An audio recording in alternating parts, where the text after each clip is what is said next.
What's up, people? Good evening. Good evening, everybody. Good We did an April Fool's on everybody because we told everybody Friday we weren't doing a podcast because I was busy, and here we are doing a podcast. No shit. Yeah, so Nice try. the party I was supposed to play at today with the band got rained out because anybody in the Northeast or anywhere near me knows right now it has absolutely been pissing like somebody's pissing on a flat rock all freaking day. So it got rained out. So I told the boys last night if it gets rained out, I said, "You guys up for a podcast?" And they said, "They're like, fucking A, right? We are." I mean, I can't say that I'm disappointed that your show. Yeah. I can't say that I'm disappointed that your show got rained out. Okay, I can't say that. I believe me, it's a happy accident. It's a happy accident. I mean, it would be nice to play, but hey, I'd rather be doing this with you guys. So it's freaking awesome. This is awesome. Yeah, this is the crazy time of the year, though. Everything's going on. There's so many different things happening. So bear with us all out there. Brett's on location right now. He's not even home. I'm on location at the sister's house, the residence, a half an hour away. We're closer towards. Oh shit. We're closer towards the Illinois-Wisconsin border. Sorry, Pat. All right. I'll get my beer out. He said Wisconsin. He said we're closer to oh shit. Yeah, we're closer. Let me go really quick. We're closer to oh shit. And for those that don't know, every time Brett says Wisconsin, I have to take a drink of my beer. Yes, family in Wisconsin. That's what happens. Even though Blake, Packers. No, they've rescheduled it for August 19th, which works out even better because it's actually a Saturday, so that won't interfere with the podcast. So it does work out. Now, Pat, I have to remember, how many different instruments do you technically play? Now, I should know this by now. We're pretty much family. I'm a guitar player by trade. I played guitar for 40 years now. Took guitar lessons, took music theory, but I played bass a little bit for not too long. It wasn't my thing. I was filling in for somebody, but I also play the banjo. I have to break the banjo and the mandolin. Yeah, I thought I saw pictures of the banjo. Yeah, that's what you were doing when you were camping, right? Isn't that what you showed me? Yeah, I used to take that camping, and you start playing Deliverance when you're camping. People start to get a little fucked and freaked out a little bit. They're like, people are like, what's going on at that campsite? Or I play the Beverly Hillbillies theme. Fun shit. Was that Ronnie or Blake that? That's Blake. Blake's in the chat. Let's see who's in the chat. Oh, Gabriel. Shalom. GK's in the. What's going on? Stefan, our good buddy Stefan's here. Love your prizes, of course. Actually, I got to hit you up, Stefan. I'll send some stuff out to you. I saw you through your address, so I'll get it out probably tomorrow. Now, Stefan, did you have any of that stuff, or was it going to be doubles, or were they going to be doubles? I'm curious on that. Yeah, because I got some of those pins. I got those enamel pins I was going to send out. Or who's sending out what to who? Because I know you had the balls. You had the Halloween 2 balls. About the biggest pair you've ever seen. Balls. I know Lito is getting the socks, and Joe is going to mail those out, right? Oh, yeah. There they go. Look at those socks. He'll be wearing them when he cosplays. Yeah, I'll probably send them out. Lito gets. Yeah, I'll probably send them out probably tomorrow or Tuesday. And Lito won't be joining us tonight. He responded that he was unable to join us when I put it up in the group. So he will not be here. Yeah, let's not. Tuesday's the Fog, right? That's Tuesday. Tuesday night, we're doing a watch along of The Fog, one of our favorite Carpenter films. For me, it always bounces back and forth. Like I just did Escape from New York last week, so that's at number 2 on my ranking. And I'm sure after I watch The Fog on Tuesday, Fog will go to number 2. 2 and 3 always flip flop. They're always doing a 69. Yeah, Pat, I think I was with you for the longest time now, but ever since, Kurt Russell's just become such an icon, it's like, yeah, Escape from New York's been falling into two now. Here's one for you. Are you ready for Lewis Robert in the Derby tomorrow? I will be. I root for the White Sox, even only against the Cubs I don't. So, yeah, I pull for them. He's a killer. He's just had a downward year. So. What's the Derby? Is that the home run Derby? Yeah, it's on Monday. It's always Monday at the All-Star break, and then Tuesday's the actual game. Where is that? Where are they having it this year? Where are they this year? It's a good question. With all the renovations we had at Wrigley, we're hoping to get one here sooner or later. Now that I remember my brother went years ago when it was at Yankee Stadium. I didn't go. Well, we've talked about it, and even when whenever Joe comes to town too, it'd be awesome to all go to Wrigley Field, go in the bleachers, have some cocktails. It'd be awesome. That'd be amazing. Brett on location now. No, he's not outside his mansion. He's outside his sister's mansion. He's on location at his sister's house. And when we do our ranking of Friday the 13th, we're going to get a guest appearance by Brett's sister because she's a horror fan as well. She's going to give us her ranking of the Friday the 13th movies as well. Big horror fan. Very nice. That's awesome. Yeah, so we dispel with a lot of the different things we usually do because Friday night we showed all our new stuff. Unless Joe's a maniac. Did you get anything new between Friday and today? Yeah, Joe, I thought today was going to be your day. You were going to go around. I heard you. So I have a little bit of a creature from the Black Lagoon, setup, I guess, that I got. So yeah, let me get through it real quick. Because I've been home. Like yesterday, I had an Eagle. My son's an Eagle Scout, and one of my scouts from my old troop when I was Scoutmaster made Eagle. So we were invited to that yesterday, and I was checked out that new brewery yesterday, which was actually really, really cool. I was sending Brett pictures from the brewery.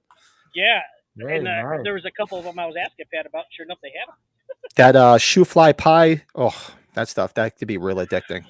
Very nice. Shoe fly pie porter. It's like a sweet Guinness. And it's like, yeah. I'm like, why? Why did I have to find this? Why? It's gonna be the gnarliest shits. It sounds really good. Oh, Blake, I gotta tell Blake, yeah, we're getting Survivor Series here, so my nephew's already calling, wanting to possibly get tickets. So the wrestling fan there. So Survivor Series rocks. Yeah, Survivor Series is fun back in the day. It's not the same, but nah, it's still got that little nostalgia to it. It's got that nostalgia to it. It's still good. So what you got, Big Joe? All right, so I don't remember if I showed this or not, but I got to show it again because I just fucking love the figure.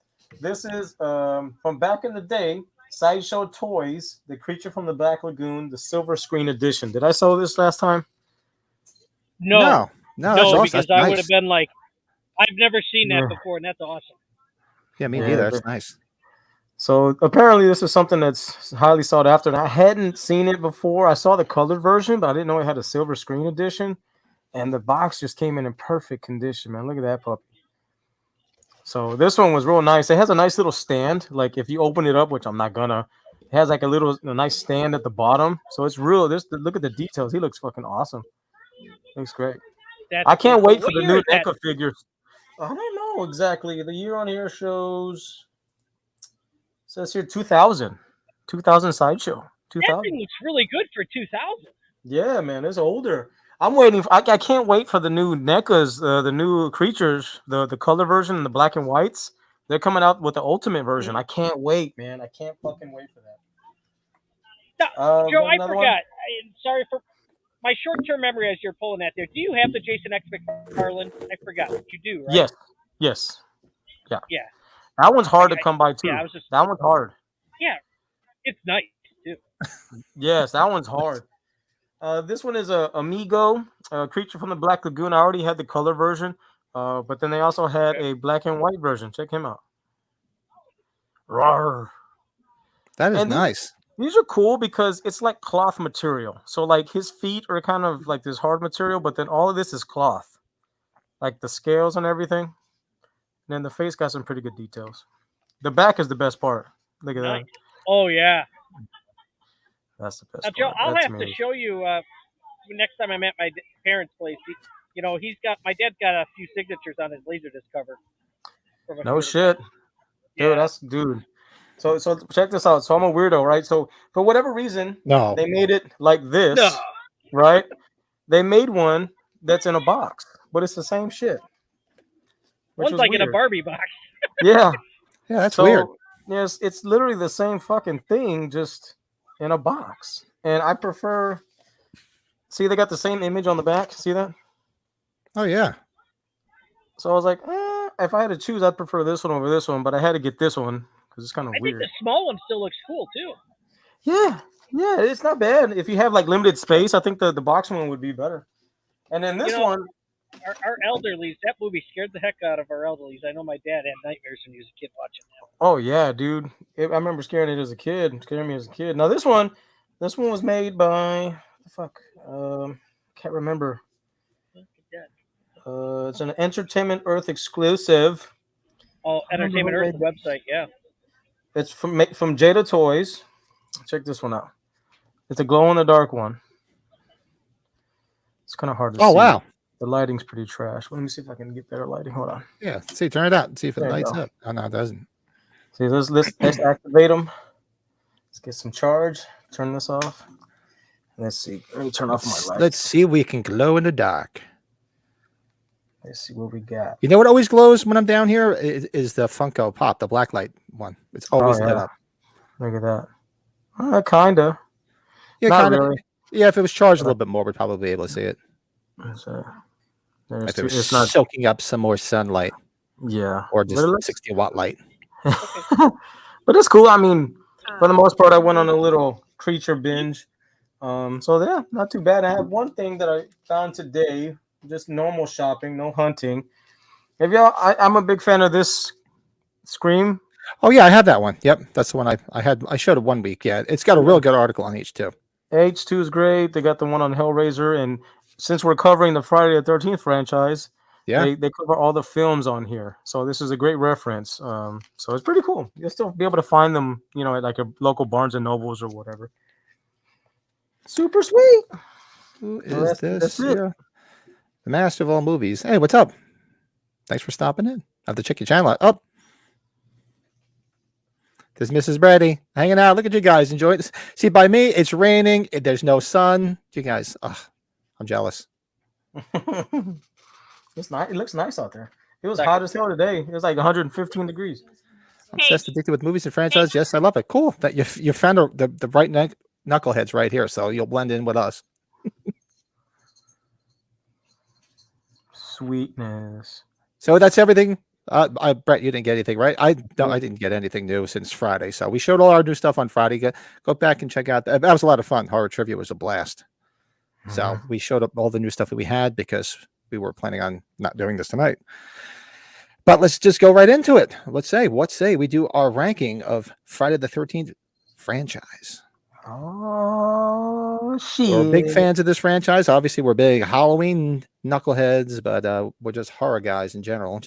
But we do love the Friday the 13th franchise, and I will fire the first shot. Damn. So there's 12 movies in the franchise because we did include Freddy versus Jason. So my number 12 is my masked Moody's tagline is absolute straight ass cheeks. And that is Jason Goes to Hell, the final Friday. Wow. That is just to me, it's just why? Yeah, just not a big fan of it. Never liked it. I've tried to give it, a few more watches over the years, and it's like, nah. But what's the one thing you like about the movie? How about that? The one thing you like about it? The end credits. That's probably it. There's a couple of decent kills in it, but which one was this now? I'm sorry, I didn't hear. Jason Goes to Hell. Oh God, good Lord. Goodness. It's a copycat of The Hidden, and I'm a fan of The Hidden. That's why I get upset with it. Yeah. Well, okay. If you want to go, Brady, you can go. Oh, I can go. We can go clockwise. Oh wait, okay. So we've started. Overrated. Whoa, we've started. Wow. Okay, yeah. You want to go clockwise? Yeah. Sure, we'll just go clockwise. Yeah, make it easy. All right. So, my last choice, or the shittiest one in the franchise, in my personal opinion, It was a toss up between two films, and I had to give it to this film. Just like you, Patty, I gotta go. Jason Goes to Hell, man. Yeah, The Clean sweep. whole, yeah, I thought because it was going to be a clean sweep because I know you man, guys. Yeah, only thing cool to me about that movie was the poster with the mask and the snake running through it and all that shit. yeah, I'll That give it that. Sure, yeah, that was pretty dope. But I remember as a kid putting the VHS in and watching it, and it was like, "What the fuck is this shit?" The guy was eating a jelly heart, and it was fucking weird and creepy, and I did not like it. It was stupid as yeah. hell. It's like you're ingesting parts of Jason and becoming Jason. It's like, why? Stupid as hell. It was like I everybody become obsessed like zombies, and it was fucking Yeah, retarded. it's I don't know who thought that concept up. This, but no, no. X-ray on the R word. I apologize. Sorry. That's true. I'm collecting tons of movies. Freddy versus Jason. It's your favorite? Hey, you know what? And everything is subjective, and we're not going to sit there and tell you what you like is shit. It's just our personal taste. So, and with that being said, actually no, Freddy versus Jason's not next on my list. Hey, Mm. Number 11 for me was I have to go with Jason X. Aside from all the nudity, which is probably the only redeeming quality of that film, it's the same thing. You know, I thought it was going to be cool, judged by the way Uber Jason looked, the mask and everything. Mhm. But the whole concept of it was kind of weird to me. And I mean, there was some redeeming parts. Like there was you had the nice little cameo in the beginning with David Cronenberg, Mhm. and you had like I said, there's a lot of good nudity in it, a lot of cute girls. Man. Probably one of the actually when I did the kill ranking, my favorite kill in that was easily the cryogenically frozen face when he smashes the girl's face down, and Oh, yeah. so cool. that is very cool. That is probably the most So redeeming cool. quality of this movie. But the rest of it, didn't care much for it. So that is my number 12, Jason X. I think we're all gonna agree on this one. That's my next one is Jason X as well. The Uber Jason concept was cool. I like the digital scene where he goes back and he kills those girls on the tree. Remember in the sleeping bag kill? That was cool. But I mean, the movie was just itself was it was like one of those trashy ass B movies. Like the acting was terrible. The Right. sci-fi stuff was just terrible. The special effects was terrible. Everything was terrible. It's not a quality movie, and I would never just sit through it watching it again. It's just garbage. So yeah, that's my next one. So trash. Yep, clean sweep. Jason X. Even though I still like aspects of the film, right? The movie, if you guys remember, we probably talked about this before. The movie got leaked on the internet, and it really, really hurt the film big time. I remember watching it I from forgot Napster about or that. whatever it was, Yeah, I forgot that and happened. God rest his soul, the director passed away. I think his name was Jim Isaac. I think if I'm correct, Joe Isaac, one of the two. I can't remember. And David Cronenberg has that nice little thing at the beginning. So cool. Yeah, I mean, the couple. That's Uber why it didn't make the bottom of the list. There was one or two things that were salvageable, like the nudity, Cronenberg. Everybody was banging in space. Everybody was getting laid on that. I out there, love man. that with the robotic chicks in the sleeping bag. I like the Very girl, cool. the main character, the brunette. She was pretty cute. She was cute. Yeah. Yeah, she's all right. Hold on. Talking about you. Nothing. Sorry. Disconnected my Sorry, headphone Bing. by accident when I moved my leg. I'm being extra silly. No problem. For me, my number we're at number 10. My number 10, 2003, Freddy versus Jason. Now, everybody waited 10 years for this because of the little tease.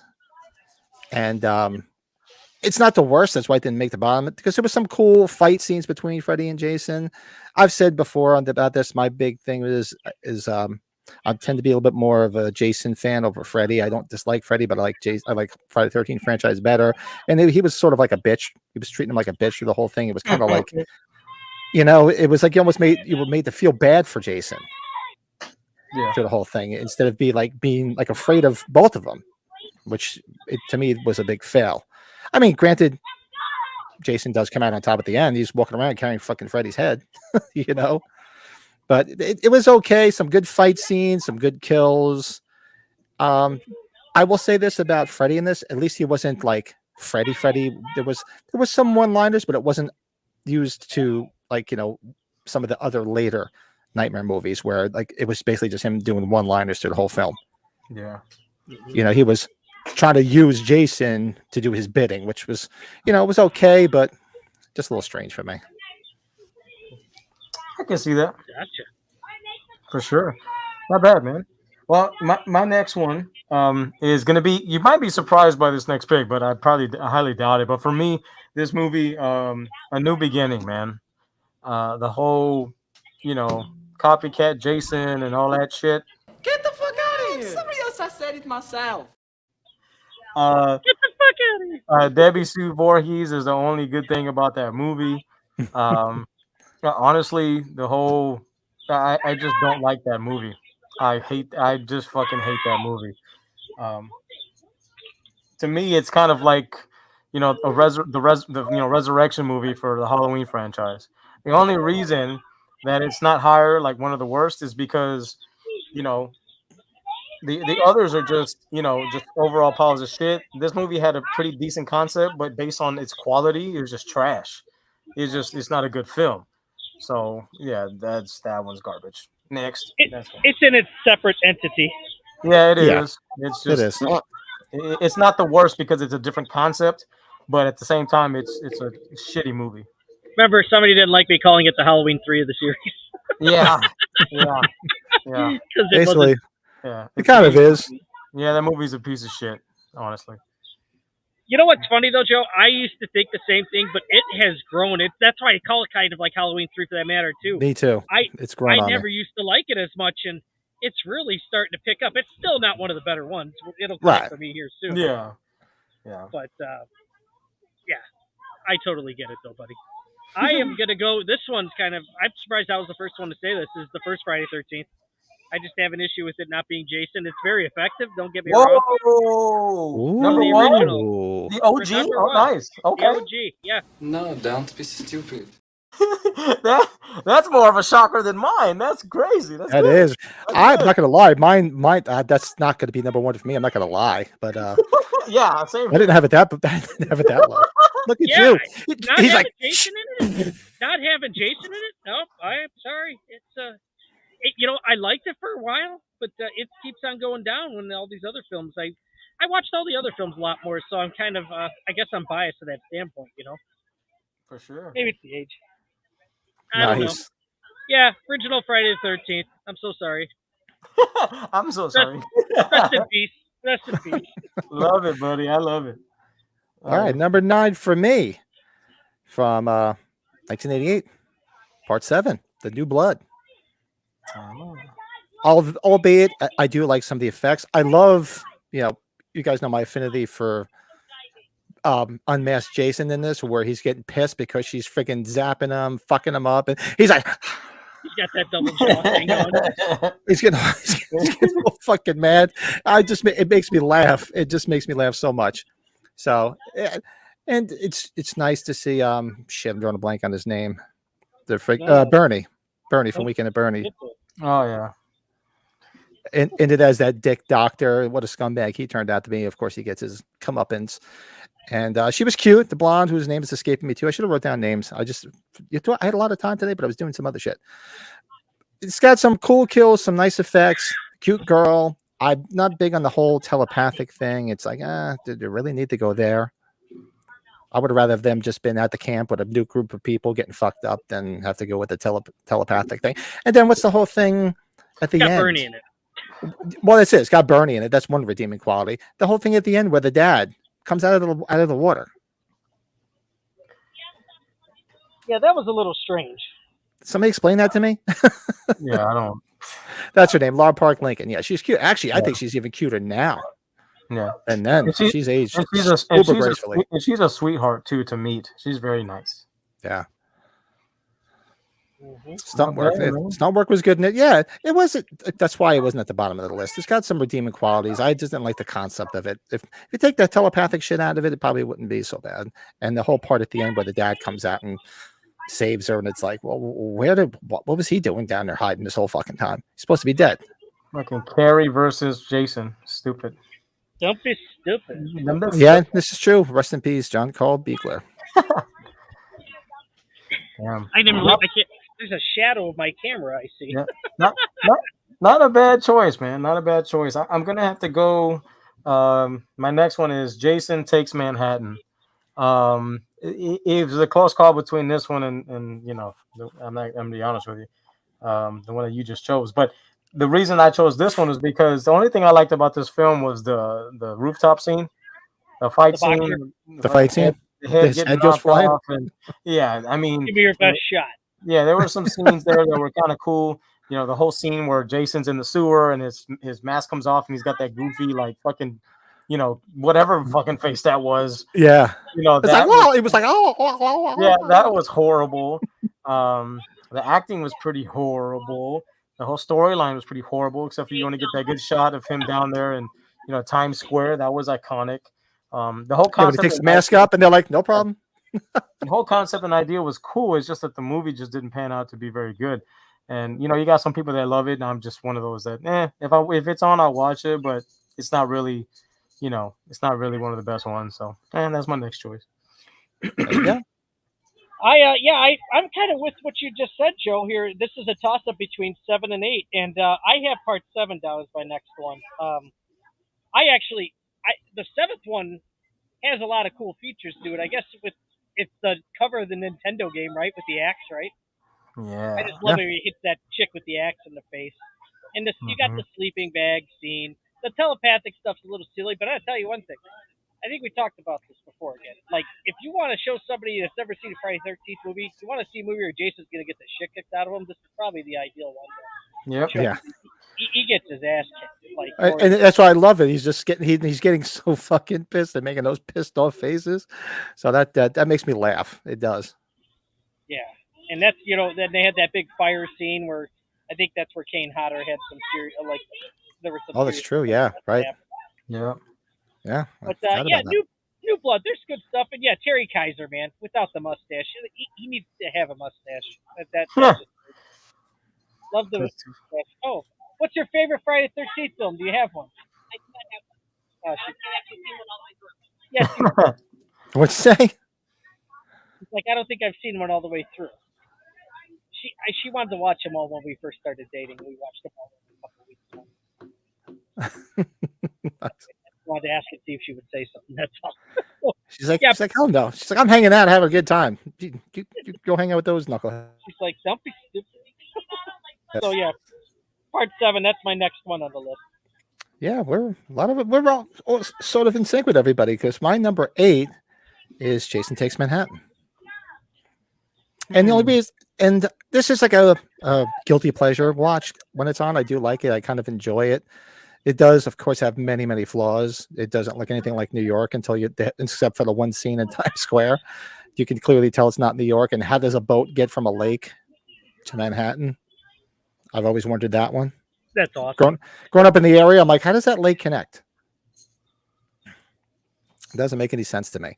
And there's some cute girls in here. Nice bathroom kill. So I enjoy that. I think my favorite kill is when he was it Asian, the one girl, and he's just freaking choking her on the dance floor and just fucking throws her, and you just hear a slam down on the dance floor. Kelly Hugh. Yeah, Kelly Hugh. I love that. And the freaking other girl, the rocker, who thought she was with the guitar, right? Yeah, she thought she was Joan Jett. She gets her ass handed to her. Love it. I love that cool, scene. Some cool kills, some fun stuff in it, and one great kill, with the freaking captain of the boat because his neck slit. That's a great scene in slow mo. It does it with the back end of the blade as opposed to it's like the back of the blade. It's like really. Yeah. Give me a break. Yeah, so it's a guilty pleasure watch. The geography is very confusing of it. There's no doubt. Yeah, it's from somebody that grew up in that area. So when you look at it, you're like, this doesn't look anything like Manhattan. So, yeah, that is my number 8. Jason Takes Manhattan. What say you, Mass Moody? My next one is I think I said Jason Takes Manhattan. So mine is going to be the next one is going to be The New Blood. So Laura Park Lincoln, you guys that described it already. You know, the girl with all these, special telekinetic powers kicks the shit out of Jason. The story makes no fucking sense to me. Yeah, Kane kicks ass. His stunt work is great. The whole scene where the rooftop falls on him, that is cool. The part where his mask splits open and you see his ugly ass face, that is pretty cool. It's fun. That's why it's not ranked any higher. It's a good film. But yeah, it's still not one of the best. So that's it for that one. Very, very cool. Well, Let's say you, Brady. yeah, I think we've all said mine's Manhattan now too. Part 8. This was the first one I saw in the theater as a kid. I begged and pleaded my dad to take me to see that. Of course, at age 9. He's like, fine, we'll go.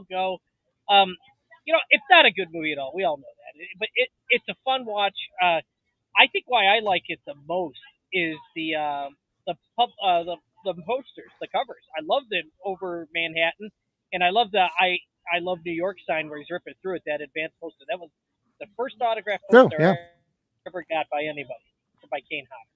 So I thought the marketing stuff was pretty damn cool. Did you ever see the teaser trailer when he's looking at the city with his back turned? Yeah. You can't even tell it's Jason. He turns and like, ah! But the kills are fun, right? You got the the doctor, the psychiatrist guy that's a total prick in the movie. He has a cool death where he gets drowning in that whatever that sewage shit is. Isn't that like sewage or whatever it is? Yeah.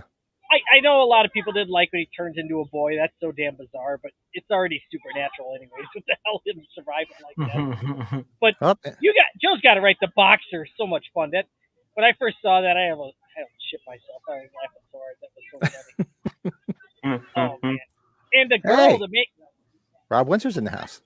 Robbie. Yep. New England's man of mystery. Is that what we should call him? That's it. Put another shrimp on the Robbie.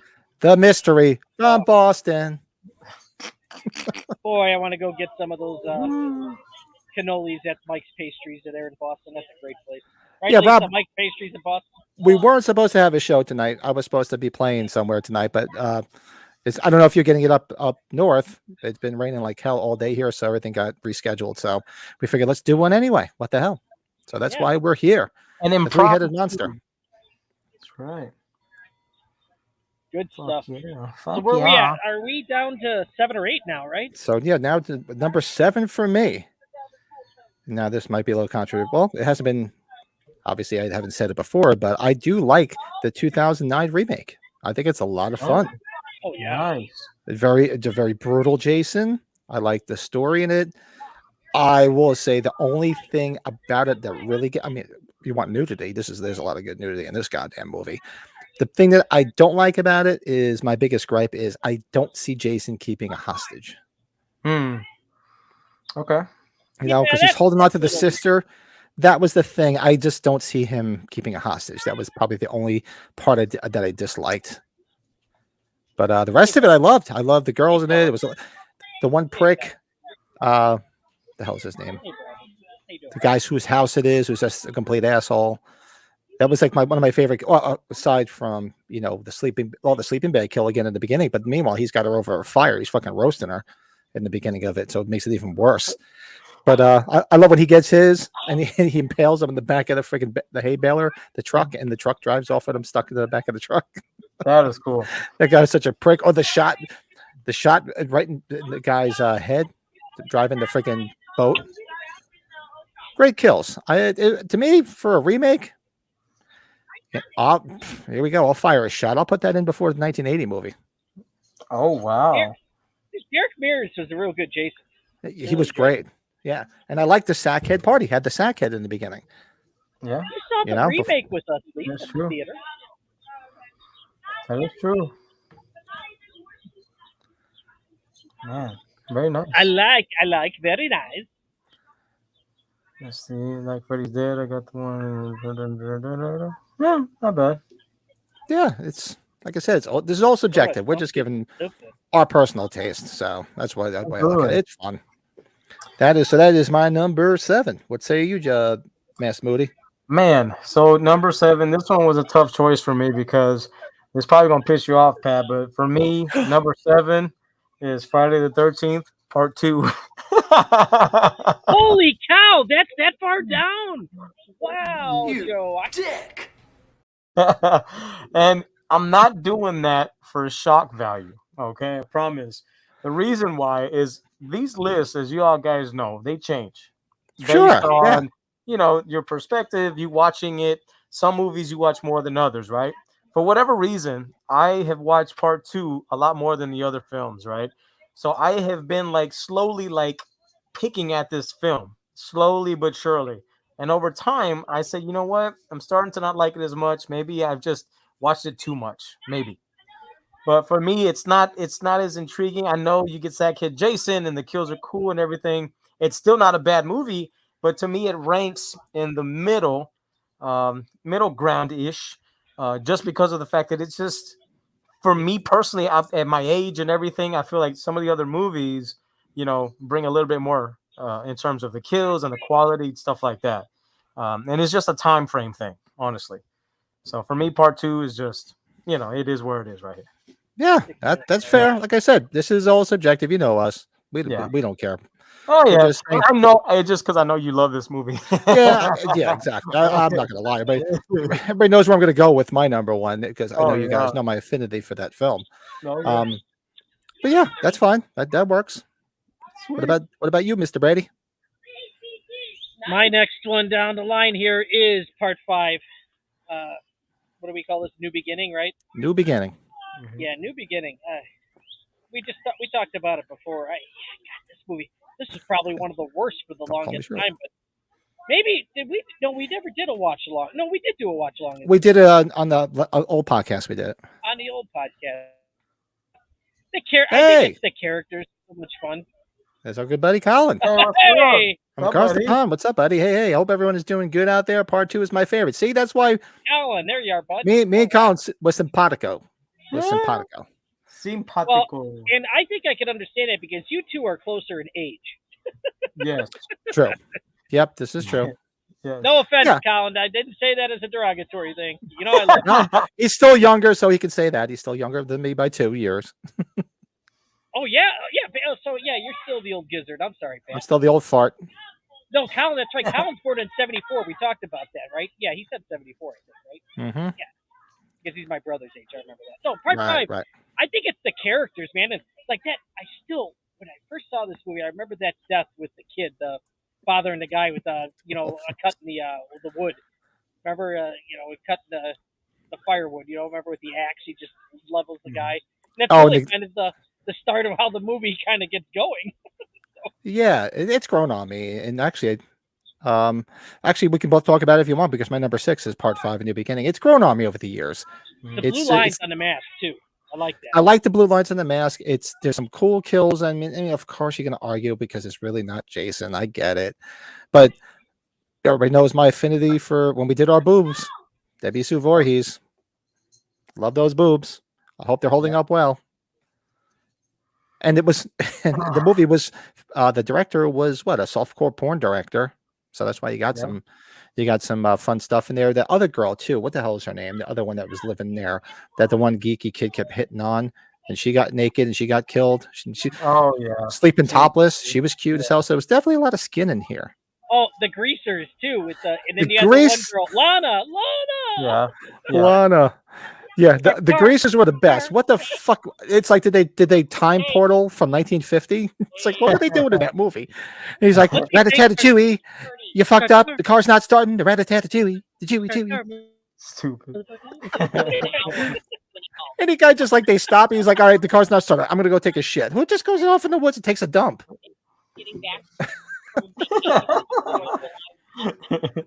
Yes, exactly, Colin. Oh. Savage boobage. Oh God, I love those boobs. Hey, my neighbor. What's up, Ike?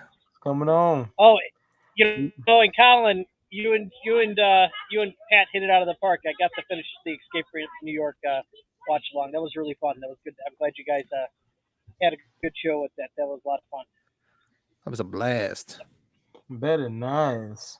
So yep, my my number. We're at number 5 now. Yeah. Oh, I'm sorry, number 6. My number 6 is number 5. Very nice. Johnny 5 alive. No Very disassemble nice. Stephanie. Right. You do? You don't. Let's see. I guess. Let's see here. My number 6 is gonna have to be, I guess, the remake. Okay, nice. I thought it was kind of cool. I thought, Derek, is his name Derek Mears. He played a pretty badass, Jason. The kills, the opening sequence to that film is top notch, man. Like the whole, he hangs that girl over the fire and she's burning in the sleeping bag. That is incredible. I mean, that whole opening scene is just, Jason is a physical force. He's a freak of nature. He kind of reminds me of Tyler Mane from Rob Zombie's Halloween. Like those are the two. I like how he moves faster. Those are the two badass motherfuckers in those two franchises, man. Like they're just so physically imposing. And he actually scares the shit out of me, as Jason, because he's big and bad, boy. Kane, Kane is Kane, but Derek he really did kick ass as that character. I did like, the kills. I did like the ending too, where he throws a chain in that thing and he's all, he gets pulled in and all that shit. Right. That was pretty cool. So yeah, that's my, what are we on, number 6? So that's my number 6. Yeah. The remake. I'm with you, Joe. That's my next one, bud. Nice. Yeah, a little bit. I remember seeing it. It was right after I got married. It was 2009.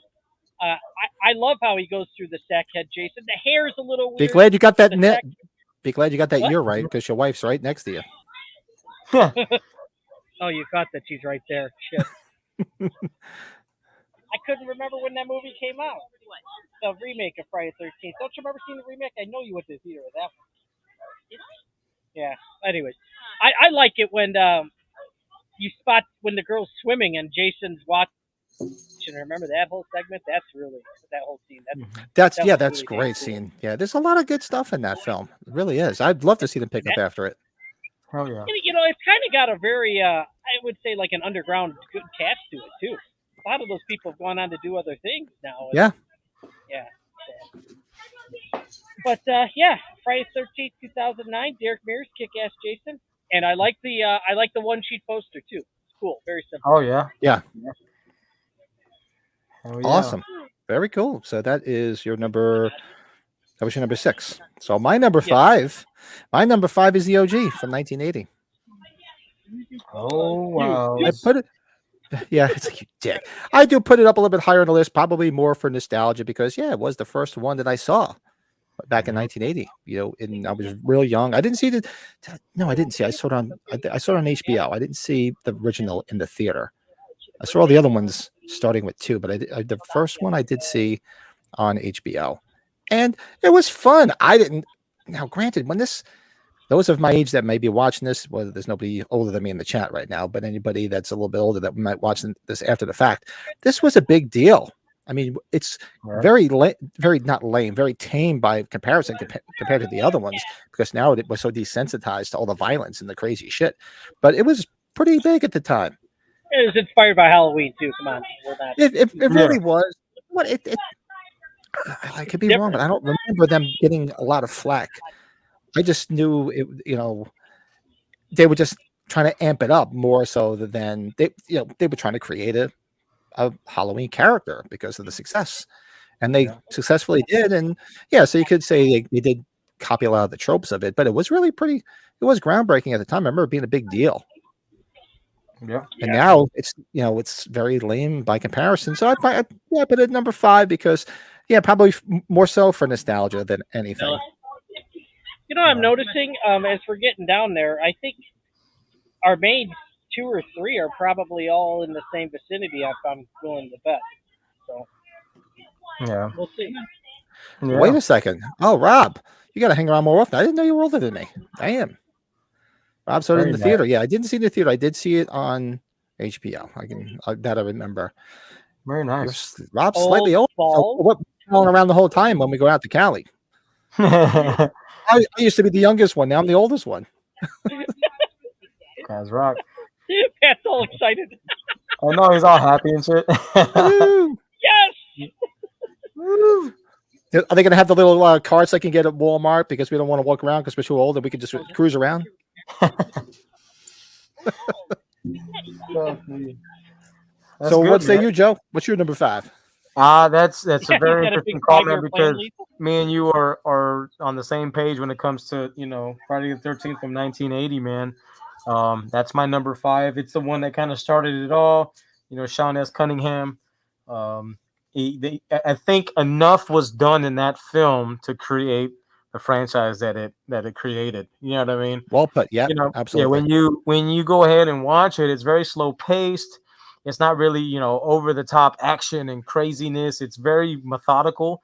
It's very slow paced, and like you say, for sometimes there, Pat, it's a slow burn. You know what I mean? It's something that just kind of slowly builds fire till you get to the end. Then you realize, Mrs. Voorhees is a complete fucking psycho, mad lady. She's fucking crazy. Well, that's the and- one thing too. At the Yeah. time, I do remember this. Sorry to interrupt, but I do remember this. At the time, a lot of people making a big deal about it because, it wasn't called a slasher at the time. It was a whodunit because you didn't know who the killer was through the whole movie till the end of it. It's not like Jason existed or Mrs. Voorhees existed before this film. It was touted as a whodunit. You had to watch the whole movie to see who this killer was. Yeah. It really, Betsy Palmer, she had done other stuff, obviously, but she was all for, like, when she did this, she became a household name with horror people, Yeah. And she's a sweetheart lady. I was so happy I got to meet her at least once. And anybody that met her at a show, I'm sure everybody has nothing but great things to say about her. She's played her role excellent. Yeah, I just remember I remember watching that movie for the first time and watching the opening scene. And the opening scene really wasn't that scary, honestly. Everything is very slow and very just kind of, okay. But the ending is really kind of what made that movie, in my opinion. So yeah, that's my number 5, the one that started it all. Middle ground, a little bit less than middle ground. So you got to give it its props. Now, I forgot that. Now, my next one. Did you guys already both say Freddy versus Jason? I haven't. I have not. Okay. Yeah. Okay, so my next one's Freddy versus Jason, and some people might think that's pretty low. I mean, it sounds like Joe would probably agree with me getting this far down, but I would tell you something. This movie could have been really, really bad, in my opinion. I thought they pleased me for looking forward. Robert Englund is a part of it. I would have loved to have seen Kane Hodder in it. I was completely fine with him not being in it. And it's a fun movie. It's just fun. Ronnie Yu did a great job directing it. It made a shit ton of money. Made a lot of money. And it's fun. And there's a lot of other good people. And Monica Keena, Keener, whatever her name is, she's cool. Even though Sean Clark says she's a little crazy. Oh, sorry. Sean Clark's listening. He said it on a show, so, now you're just peacocking. Now you're just peacocking.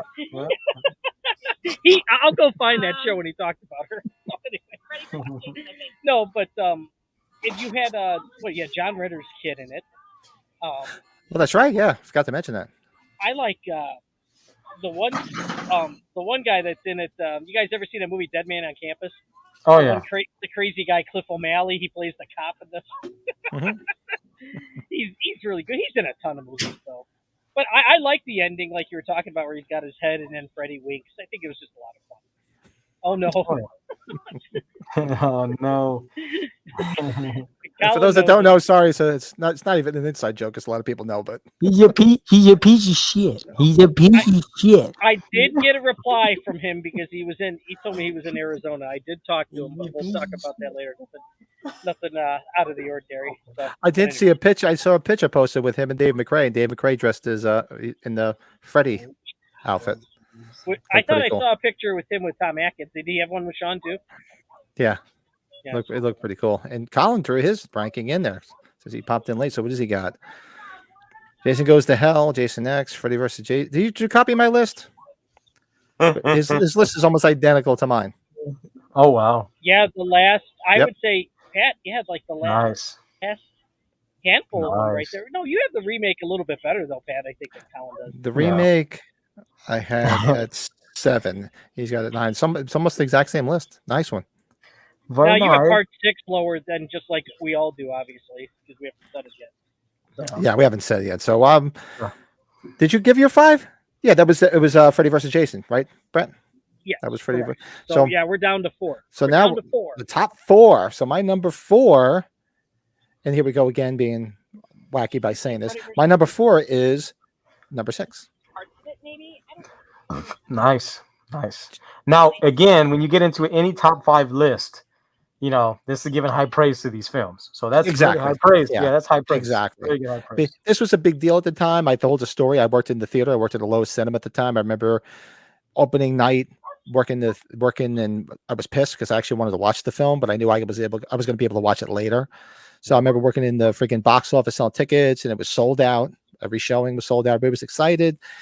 Got a great soundtrack because they released Man Behind the Mask well before, so it was all over MTV. So I was looking forward to hearing that because I'm a metal guy, so I would love to see Alice Cooper on anything. Heavy metal. And and we just talked about this the other night when I said about Horshack, Ron Palillo being in the beginning of it, where I'm sitting down and I'm like, holy shit, it's fucking Horshack. He's digging up the body with Tom Matthews. So for me, it's a really fun movie. There's a lot of good kills in it, a lot of good there's a little bit of comedy, but it's not overbearing because there's always a little bit of comedy in every one of these freaking movies. My favorite, I think one of the most iconic images is him standing on top of that Winnebago on its side. That is just a great visual of him standing up on top of it. I love that. So where you get for people that watch the Dead Meat channel, that's where you get their iconic taglines.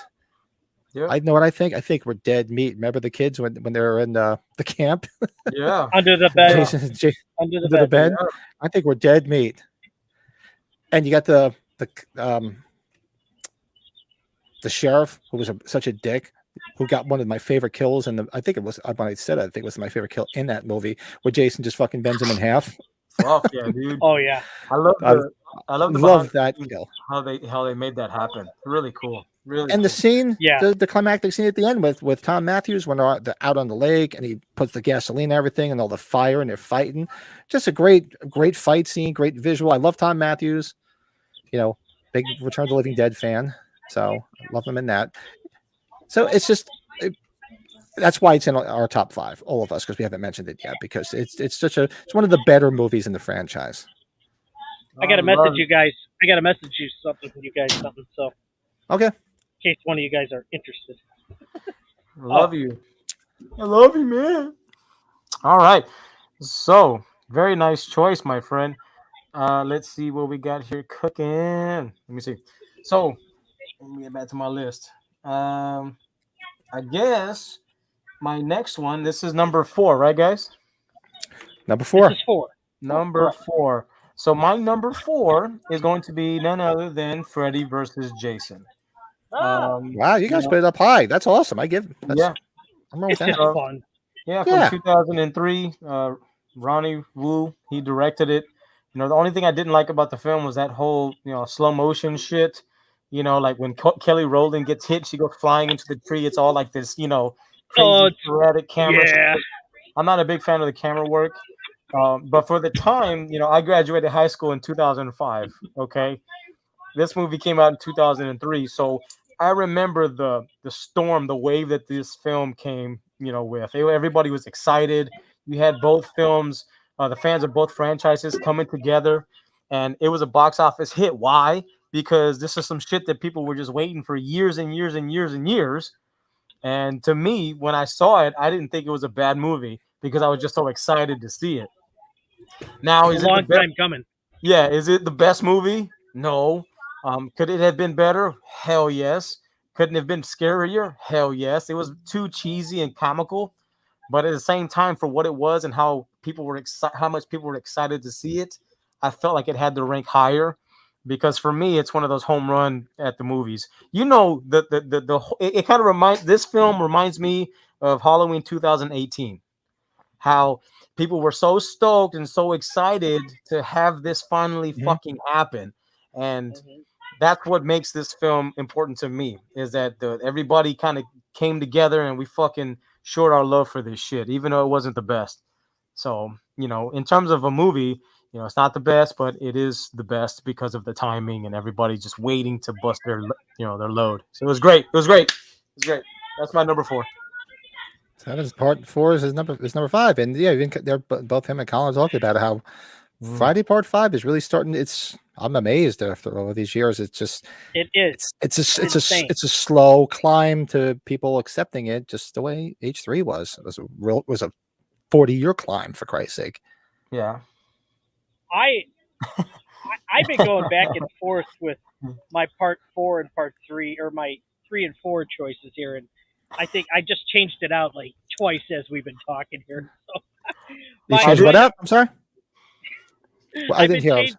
I've been changing my which movie I was going to go with for my 3rd and 4th rankings. And I've been flipping back and forth here, so I'm like, this is it. I'm just sticking with it. I've done it before. My next one is part 6. There's a lot of stuff that Pat had said. Part 6 is so much fun. Part 6, I don't know if you remember Viewer's Choice, the pay-per-view.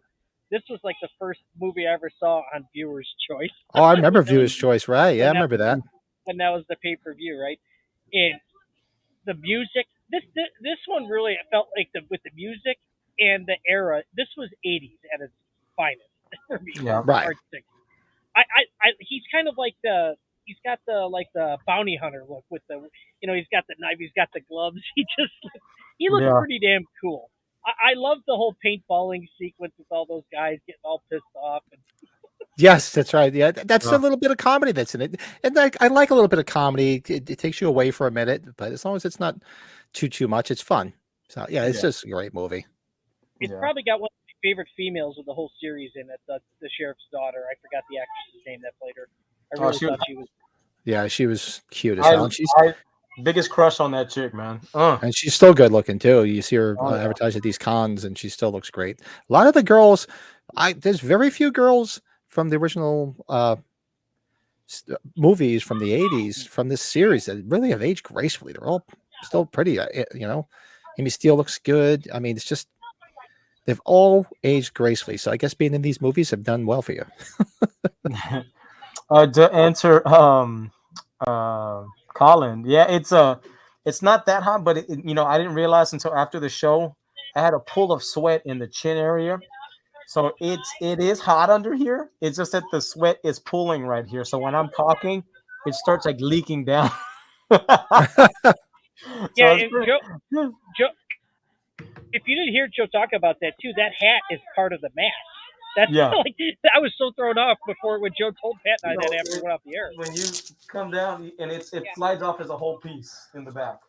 So the Velcro strap actually holds it all together. So it's pretty badass. And it's strap on. Yeah, I got a strap on. Part 6, the Alice Cooper stuff, right? We have Alice Cooper. Who else is on that soundtrack? There's some good music in that. There's a couple good songs on it. Yeah, it's just it was you know why? Because that night it was 86. That was smack dab in the middle of the so-called hair band era. So that's why they loaded it up with all that stuff, because it was you were right there. It was 4 years before the grunge came in and destroyed the whole 80s band scene. And how fun is that opening with the lightning and then the I want to get out of here. My heart can't take this. Freaking Jason just rips it out anyways. And then you got the cemetery, the old guy at the cemetery. He thinks I'm a fart head or whatever he said. He thinks I'm a fart head. And we were talking. So Joe, I don't know if you went back to watch our Amityville 2 watch along with Colin. There's a guy that was it the son, Pat, that had the Tommy Doyle or the Tommy Jarvis jacket. Remember the blue jacket with the white. Colin, Pat, and I were like, that's a Tommy Jarvis jacket. But yeah, all in all, good fun. Yeah, the sheriff kill. And the sheriff played a good dick. He played a great asshole character. He did. And then his little deputy buddy, wherever the red dot goes, he bang. Yeah, bang. What does he say? Oh, this is Colin. I'm at my sister's place. The kids are here swimming with my sister and her husband. And yeah, we when we weren't going to originally do a podcast, we kind of planned this, and I'm like, oh man, we're going to do this. I'll hop on. Everybody's screwed with it. So. Yeah, I screwed everybody's weekend up because everybody thought we weren't doing this tonight. But then when I got rained out, I'm like, well, you guys up for it? I'm up for it because I ain't got nothing better to do. It's raining cats and dogs outside. Hey, I'm up for it. I popped the Viagra. Well, Pat, Yeah, we've talked about it before. You know, the kids aren't this young forever. You know, we got to see their extended family at this age. You know, take as much time as you can. You know, so that's why. Absolutely. Joe, the horror guy's in the channel. He's wait, just out. You know, Joe's what's his name? Tom Matthews that plays Jarvis, right? In that one, Tom Matthews. Yeah. man. Joe, tell me if they need to make a great NECA figure for Part 6 of Tommy Jarvis, man. Oh, Especially dude. he does conventions, man. Get him with that jacket. Give him the Jason mask, and get him with the shovel, right? You know, that's a perfect scene right there. The scene where he goes and he resurrects them in the cemetery. Yeah. Imagine that. You have a casket. You have Jason. You have the interchangeable heads. The one that's in the casket with when he finally puts the mask on. The Tommy Jarvis scene, dude. That would be a great 2-pack, bro. That'd be fucking incredible. You know, they can have a lightning. You can have like the lightning bolt.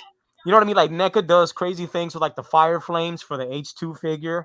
You know, we got. Yeah. Imagine the fucking lightning bolt that would hit the stick. That's what you know what I mean. You can have that diorama in your fucking collection. Put a battery in there. Yeah, no, for real. Like imagine that. Like the fucking the lightning bolt hitting Jason, and you have Tommy Jarvis. Like you can have a great setup that way, dude. That'd be fucking top notch. Damn, that would be cool. And Joe, I know you and MB have met CJ Graham. That's another great guy in the series. Cool to meet. Anybody gets a chance to meet him. Great guy.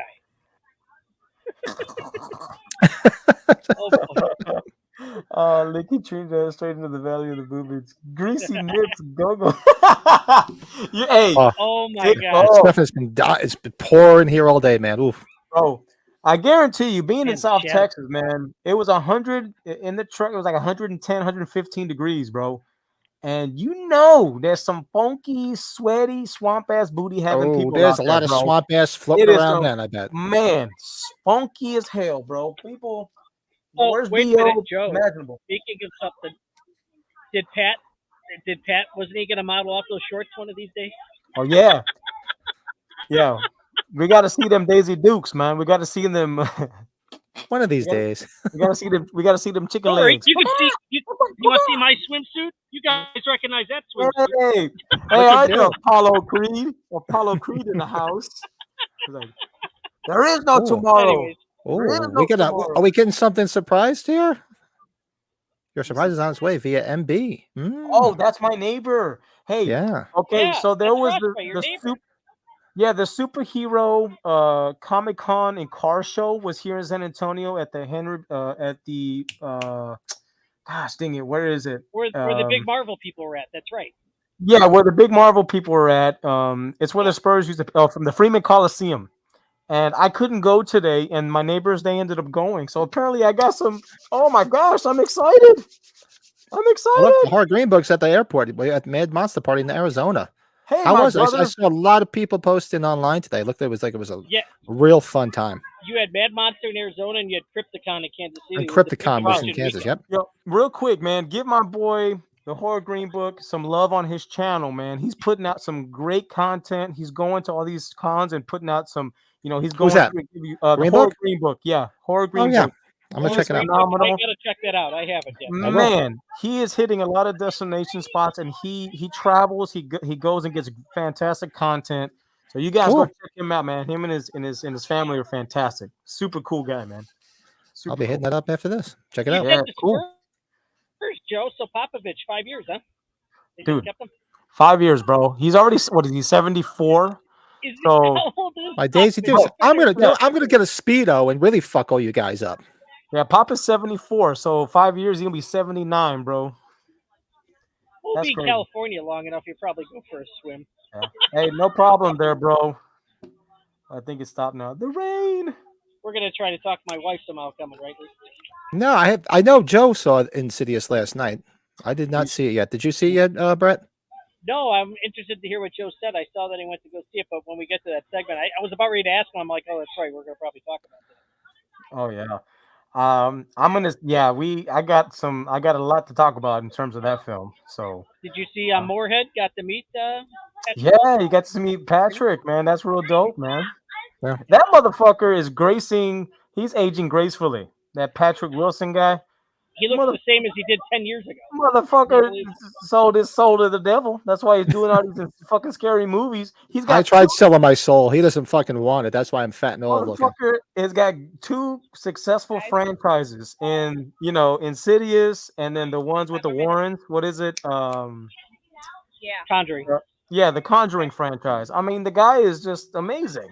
Fucking 2 franchises. He's like he's like the Corey Taylor of horror movies. He's got 2 successful bands. Slipknot and Soul Sound.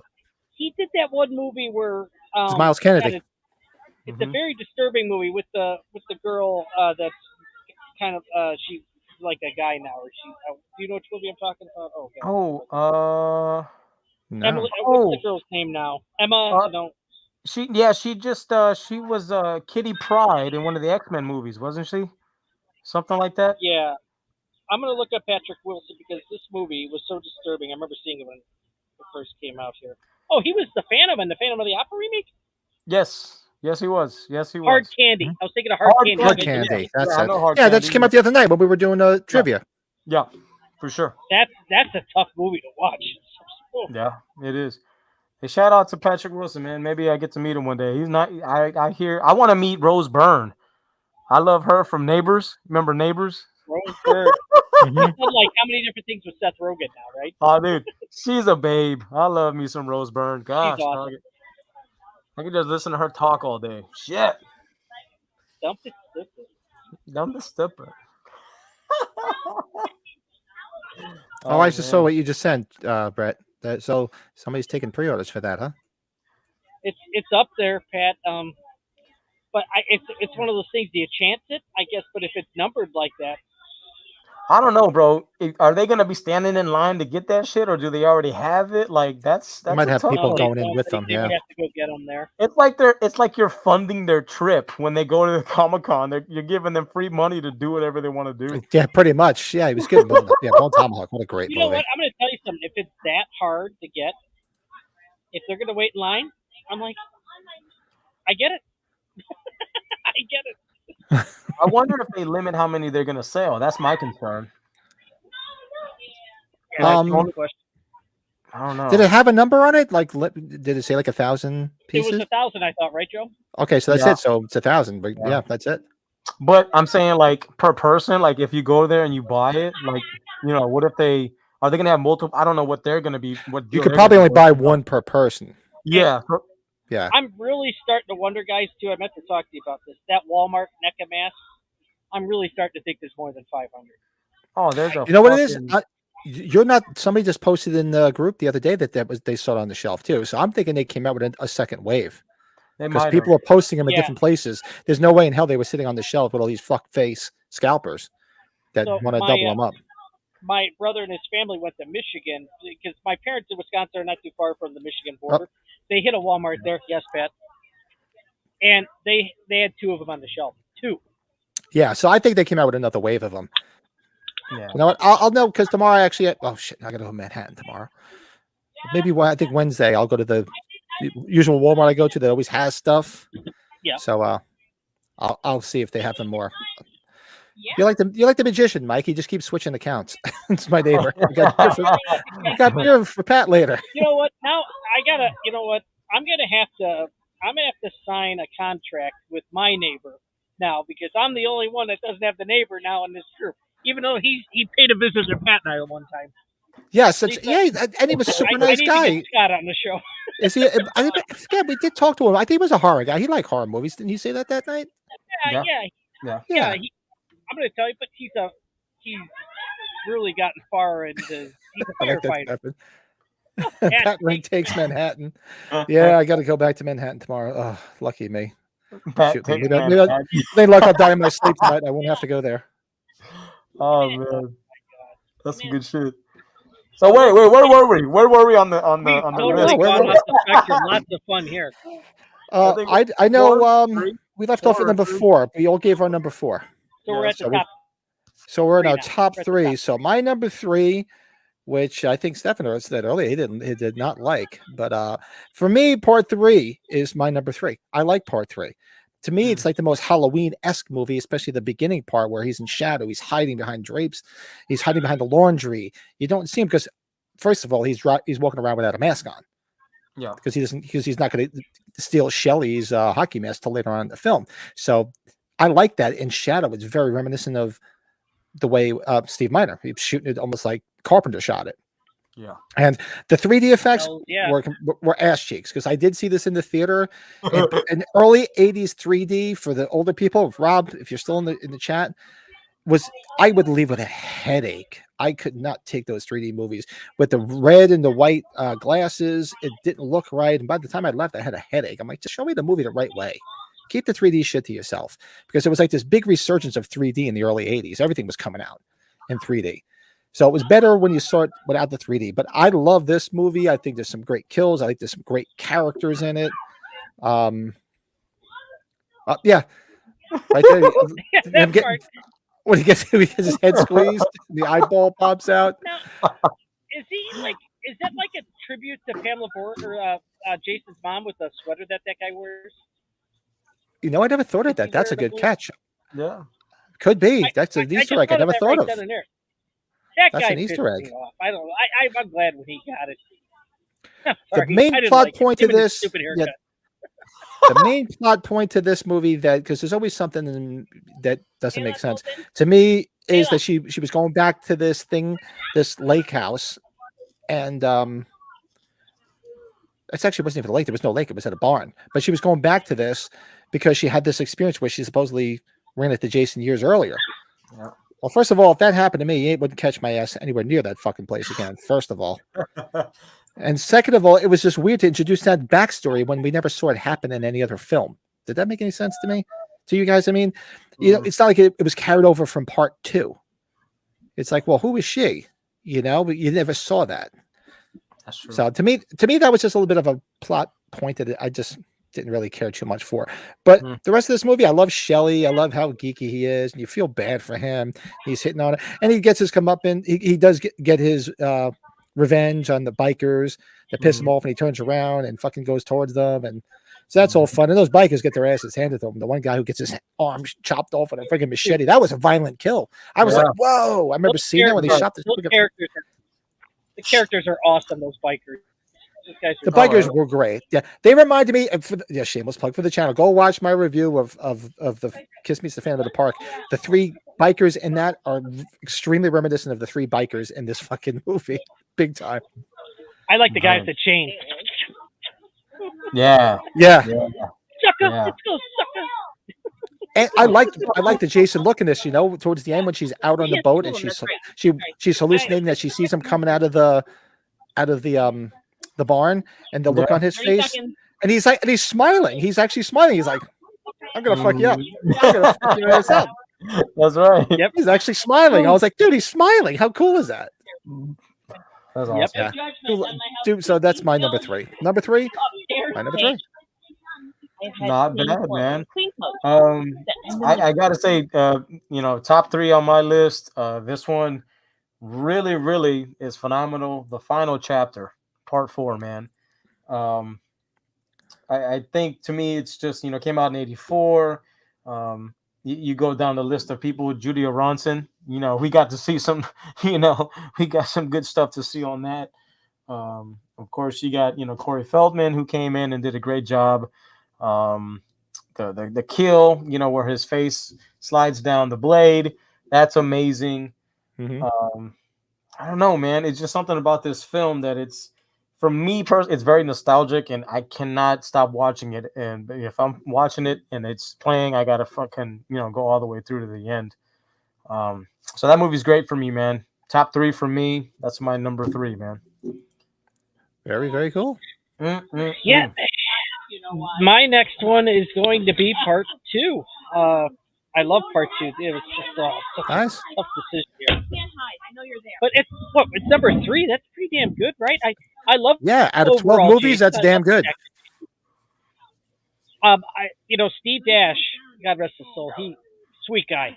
one of the nicer guys too. God, all the guys that play Jason, they're just so damn cool. Always got a kick out of them. Yeah. Oh, the Savini thing for part 4. Yes, good stuff. Yeah. I don't know if you guys ever watched the newer cut that they made on the last box that was Shout Factory. It's it's different. There's not really too much out of the ordinary. It didn't really get a full remaster. You could tell the stuff they added in because the print is just it's beat to hell. But it's a lot of fun if you guys haven't watched it though. It's worth checking out. I like the I whole didn't story. pick up the last box set. I should. The whole story of the one guy telling the story of Jason at the campfire, that was really cool. I do the guy in the wheelchair, that whole segment with the guy in the wheelchair. Oh yeah. Yeah, that is just brutal. That was one of the most brutal.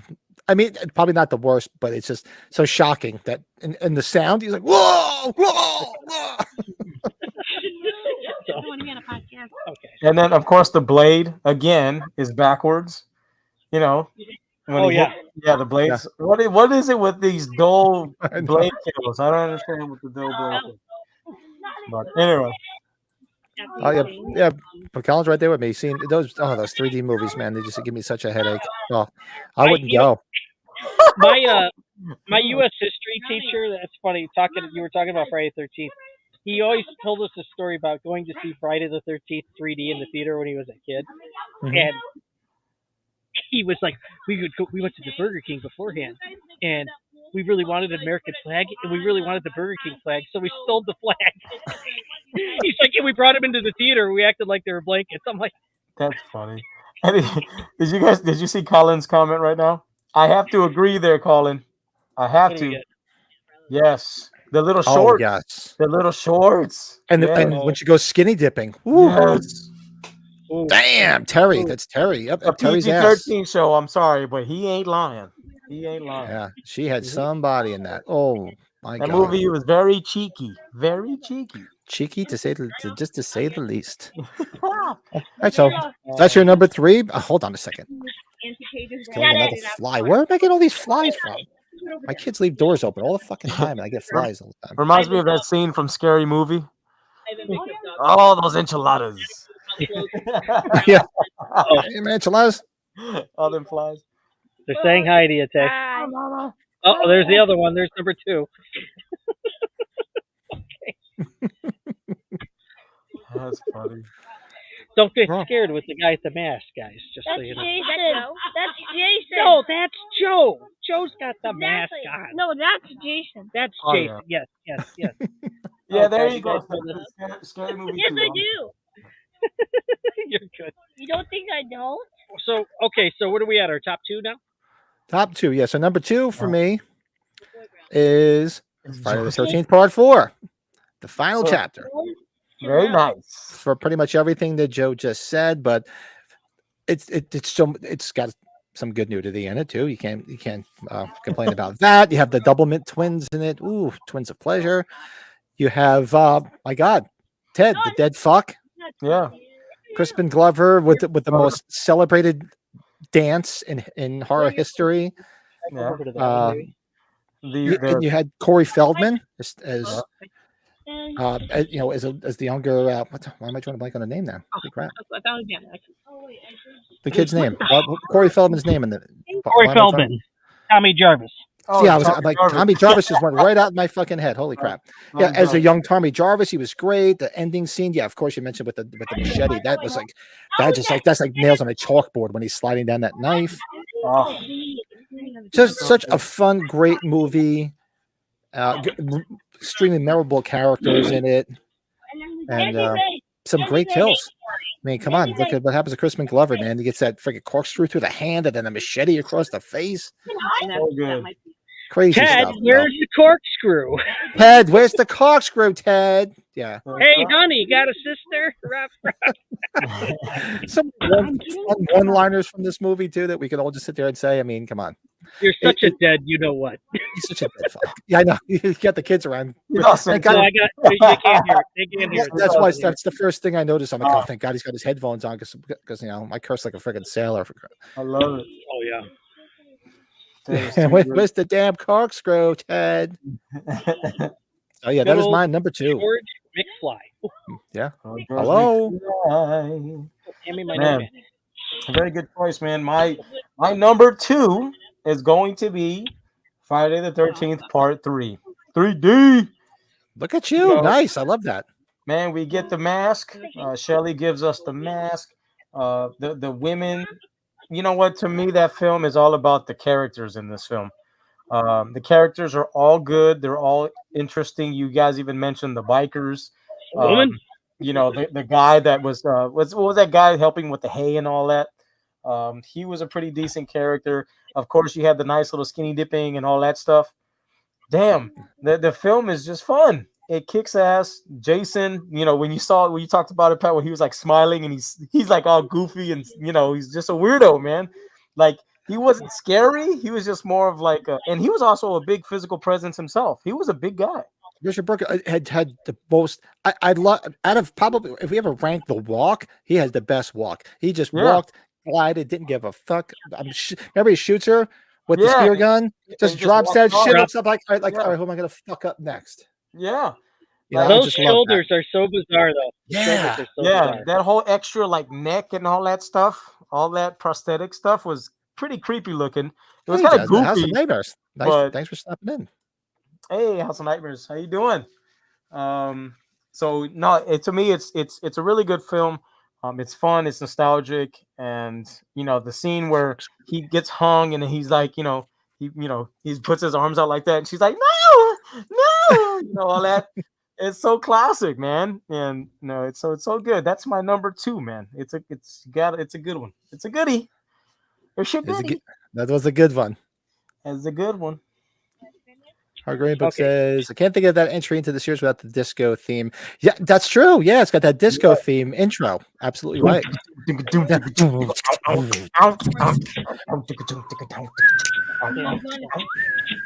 Yeah, I forgot about that. Very good call. Oh, goodness. Very good. Very nice. She's put a dance show on in the background. There you go. Guys?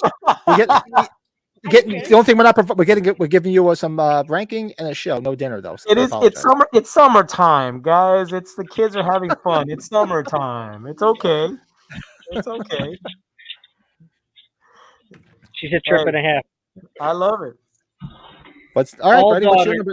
What's your number 2? Number 2. Number 2 is what show? I have part 3. Part 3 at number 2. Wow, look at you guys. Nice. Yeah, part 3. The debut of the hockey mask, man. So much fun. I love the one sheet too. I think the one sheet's just awesome. It's pretty simple though. Yes. Really cool.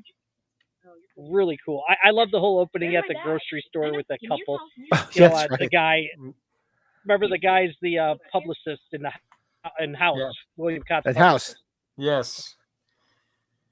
Yeah, but he had a mustache in Friday 13th. You gonna grab me some? Maybe. You don't have to if you don't want to. Sorry. Brooke always reminded him of Sloth from the Goonies. Yes, he does. There you go, Colin. That's what I meant. Yes, you're right, good Colin. Call. Oh, yeah. Hey, you guys. Remember that? And you know, the girl in the gang died, too. She was very young. She passed away at a young age. Yeah. I think it's been during COVID, I think, right? Was it? She died of COVID? Oh, that stinks. It was during COVID, I thought. Yeah, I don't think she died of COVID, but she was pretty young. Passed away. It was a bummer. Damn. I don't know. Lindsay, I just think of those, Lester's barking again. He's getting on our nerves again. Oh yeah, you must hear Brownie. Yeah, there goes Brownie. I had to say when I had the dogs barking, I'm like, Lester's barking again. I would love to name a dog Lester, but that's not going to work. With otherwise gonna be like, no, not gonna work. Yeah. All right, so that's your number 2. Part 3, Here's your number 2, and here we are. When was the last time you watched them? The last movie. The Moment of all of Truth. them, or just one of them? Kind of just in general. Here, sorry, you guys go. I'm gonna I'll put it on mute for a second. Sorry. Well, is she gonna come on and tell us our ranking? Trying to get Brett's sister on here. She said she was considering coming on. We'll see. I think he's trying to convince her. Do you have them all set? I have almost. I have a go-to. If I feel like watching just one, there's a go-to that I usually watch. Okay, when we get done with ours, then you can read them off camera. I will put you on the thing. Okay. Ready for It's not going to come on camera. We're not going to get to see your sister. Come on. She said She'll no. be back. She said no. No, not gonna happen. Yeah. Like, I don't want. She's gonna have nightmares looking at those guys. Oh, she wouldn't say that. No. Oh, that's funny. All right, so let's moment of truth. Our number one. So everybody's, if you use deductive reasoning, you can figure out what all our number ones are. So my number one, and my buddies here know my affinity for this movie, is Part 2. That movie is uber nostalgia for me. You know, early, 1981. I was a year before I just discovered Halloween, and the same year Halloween 2 came out. That was the first Halloween I saw in the theater. So this movie is uber nostalgia. I had the biggest crush on Amy Steele. Loved Amy Steele. Loved her character. Loved her as a final girl. Would have loved to have seen her come back in another installment. There's a lot of fun kills in here. Of course, you have Mark's death in the wheelchair is such a great kill. You have, of course, as you guys mentioned earlier, talk about a great ass. Terry taking that skinny dipping scene was awesome. You felt like you were at that camp, and you had, of course, his name's escaping me. Who is the annoying guy from? He was in Just One of the Guys, and he was in Christine. He's the one that comes. You know what I'm talking about. He's one that survives because he stays at the bar and gets drunk. Is there any after hours places here? Any after hours places? Him. I'm trying to blank on his name in the movie. He actually survives because he decides to stay at the bar to see that. That's why I would survive, because I'd stay at the fucking bar. Everybody like, I'm going back. I'll see you guys later at the bar. It just knows which guy you're talking about. Yeah. Hair. And I've told you guys before. I think it's when I did the standalone video in the ranking. When you see Ginny, Paul, and I'm forgetting his name, in the bar, and if you look right over, I think it's Ginny's shoulder, you see the Kiss pinball machine. And as a kid, I was like, oh, yep, it's the Kiss pinball machine. It's at the casino bar. I was like, oh my God, every time I see it, you see the Kiss pinball machine in the back. So this movie has so much nostalgia. I like the way it ends. It's the first time you actually see, aside from Ari Lehman as the young Jason in the first one, and you didn't even really know who Jason was until the end of the movie when she explains who Jason is. But this, you get to see his face, and I love the sack head. I mean, granted, you can say they stole the concept from The Town of Dreaded Sundown. I get it, but to me, with the one hole was just super creepy, and the way he carried himself, it was just he almost made like as Ginny says, a frightened retard. You can almost think that's what he was, not like this menacing killer, like almost like he's just like wanted everybody out of there. This is my space. Get out. You killed my mother. Great ending where they go to his Jason's shack and you see the head and she pretends to be the mom. There's just a lot of fun in this movie. Maybe more so for me because it's nostalgia, but it's just such a fun movie for me. Very nice. Oh, here, I'll turn the camera. And that is a fantastic pick for number one. I mean, drum roll. My number one is, just by process of elimination, everybody's gonna know. For me, my number one from 1986, Part 6, Jason Lives, by fucking far for me, because all good things came out in 1986. You get what I'm saying? All good things came out. That's right. That's your year. Yeah. So and then let me just give a list of movies that came out in 1986, just real quick, just to get it out there. Aliens, Big Trouble in Little China, Top Gun, Labyrinth, Ferris Bueller's Day Off, The Fly, Color of Money, Hoosiers, and The Money Pit. Okay. Now, why do I list those films? Because I was born in 86. Don't get the chance to, as I get older, I go back and watch these films. And those films that I mentioned are like ingrained in my memory bank. And number 6, Part 6, is the first horror film that I remember being obsessed with, like obsessed. Like I can remember watching the trailer and being obsessed with this film. Like I couldn't get enough of Jason. The whole, he gets you get zombie Jason for the first time. He gets resurrected. He comes back and he's a brute force. He's a bad mother sucker. CJ Graham he's honestly my favorite Jason. Even though he played the part one time, that I like the outfit of it. Everything about this movie is just super fun. Let me see what else I had put down here. Man, the guy who played Tommy Jarvis, Tom Matthews, was great. You had the beautiful Jennifer Cook in that film. Oh my gosh. You had the scene in the RV. That was a fun scene where he kills Court and while he's driving, and Darcy DeMoss, he shoved her freaking face to the wall. Yeah. That was so good. Like everything about this film is just fan freaking tastic. And then you have the final, part at the end, in the lake where he gets the chain around his neck and he puts Jason to rest. I mean, god damn, this movie is fucking awesome. I want to watch that shit tonight after we get done with the freaking podcast. That's how fucking great it is. You just made me think of something when his eyes are just barely open at the end. I think that's so cool too. Yeah. When they show him. Man, that fucking movie is just amazing. It's a fan favorite, and for good reason. It came out right. It's in the middle because how many movies are in the franchise? 12, right?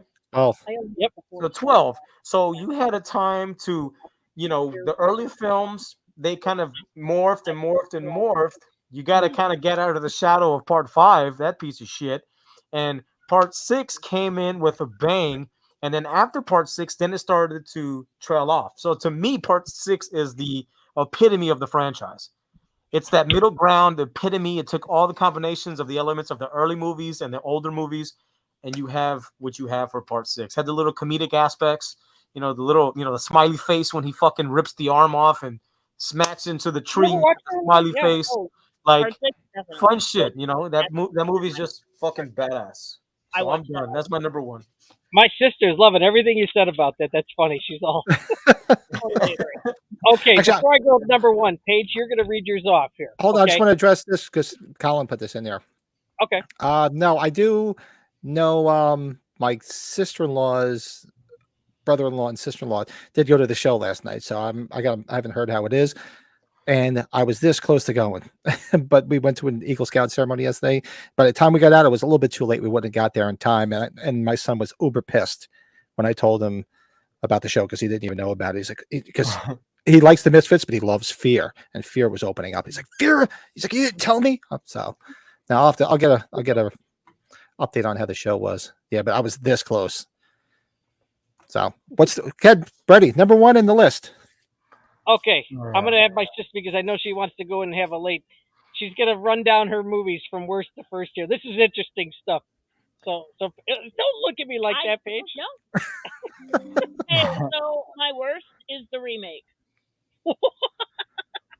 Wow. Okay. Next,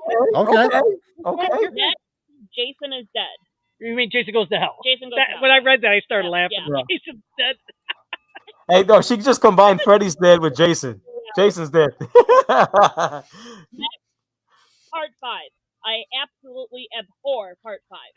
I think it is one of the shittiest horror movies. I love your sister, Brett. I love her. Next, Jason versus Freddy. Freddy versus Jason. Okay, you didn't like it as much. Okay.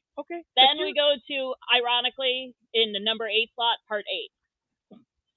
Okay. Yeah, that's where it kind of fell in for us. Earlier, when I was younger, it would have rated higher, but watching it older, it's not as good as Do you I remember? remembered. Didn't Dad take us to go see it? I think so. Yeah. See? Yeah, that's what I thought. Next is part 3. Part 3 with the 3D, I don't know. This is wild. I don't understand. Yeah, it's better when you don't watch it in 3D.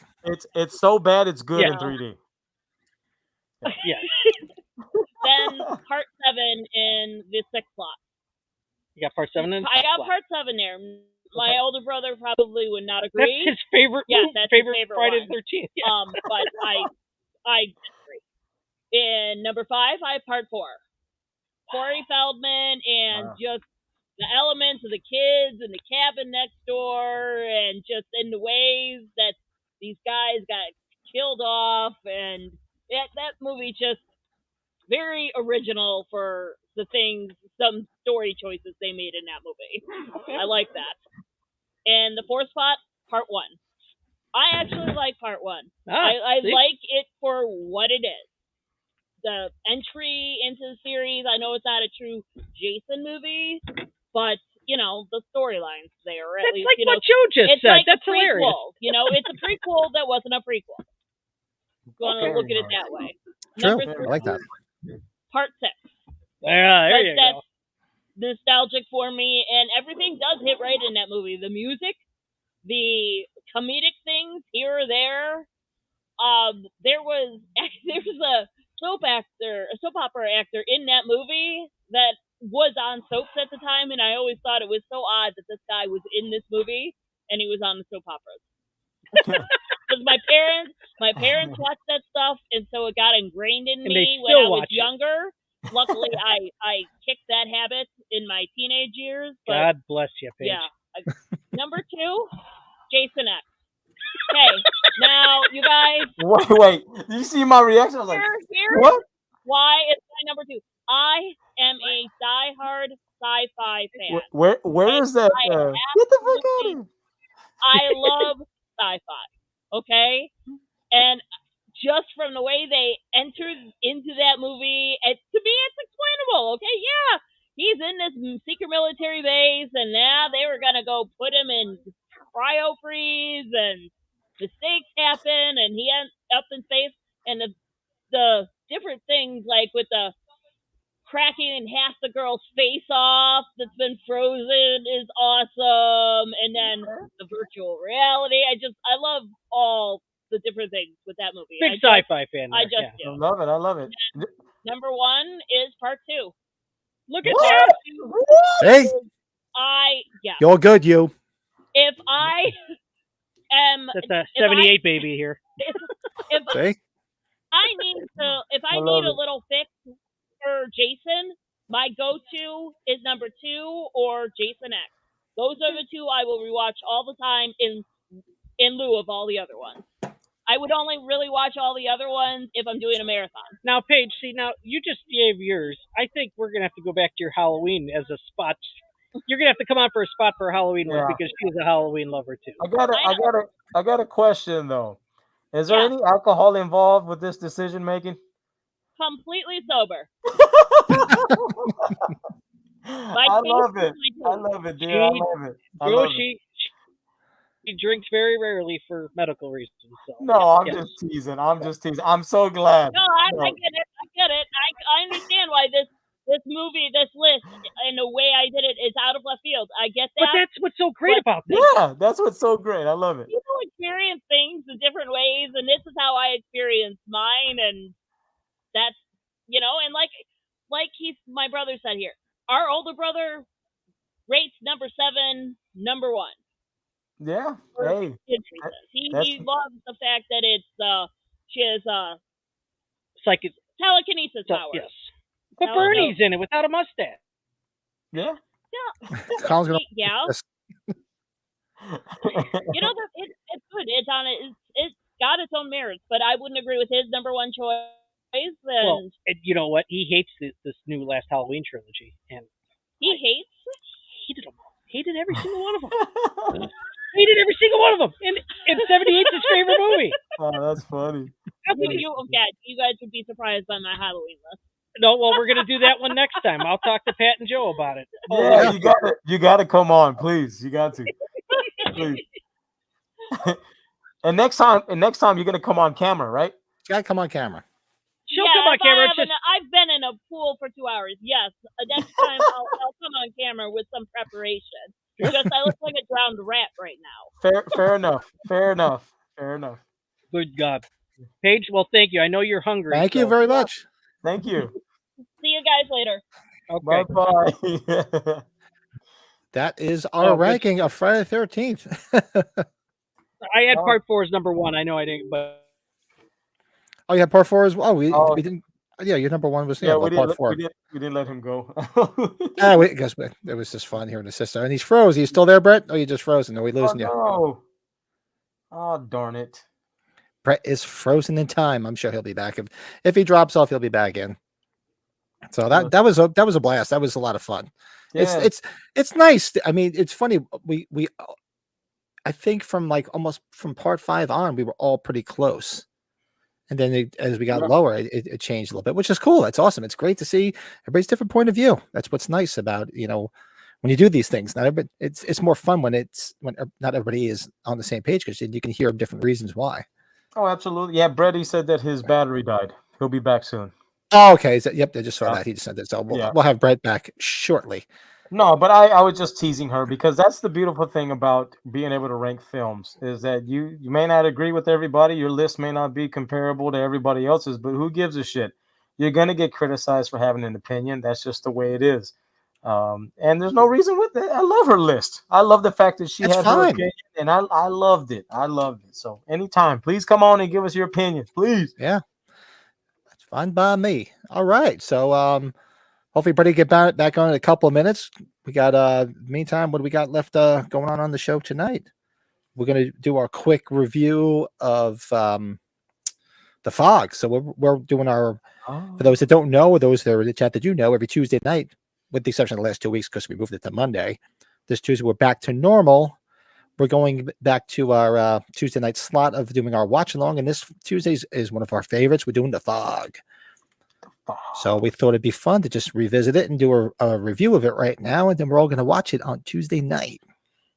Dude, I showed MB this movie about maybe 2 weeks ago, and she fucking loved it, dude.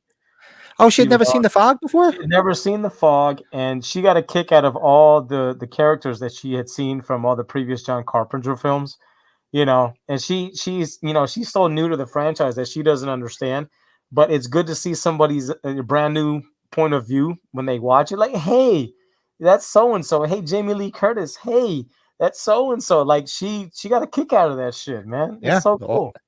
His usual cast of characters, and it's fun to pick them out of all the films, is because he had that thing, he's like, when something, if it works, don't fix it if it ain't broken. And so he used to bring a lot of the people in there. So yeah, The Fog is one of my favorites. So we can start our review, because in the meantime, Brady will pop himself back in shortly. Yeah. So let's we'll do our quick movie review for this week.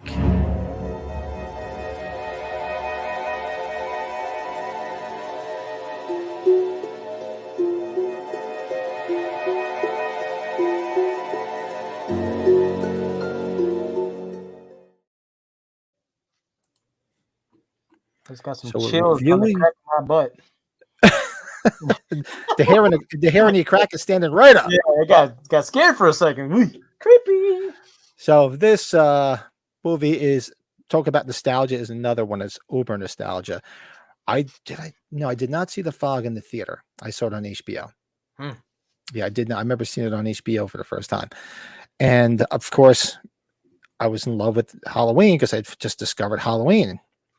Because I saw The Fog, it wasn't in 80, it was in 81. Because back then, I think I've talked about this, when movies were in the theater back then, they took months, almost a year, before they showed up on a pay channel like HBO or Skinamax. It's not like it is nowadays. So you used to have to wait for it.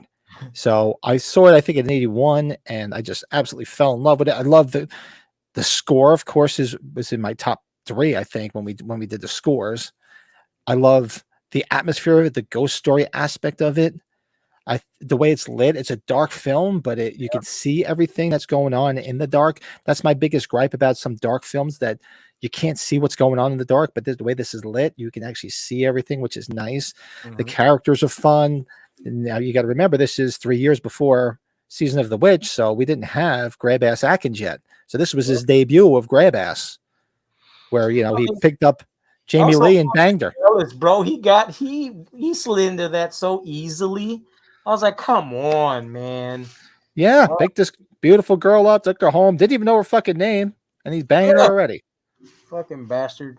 I love Tom Atkins in it. It's I like the pacing in this movie. I love the characters in it. You have Nancy Loomis in there playing a pain in the ass like she plays in every movie. She just is that pain in the ass.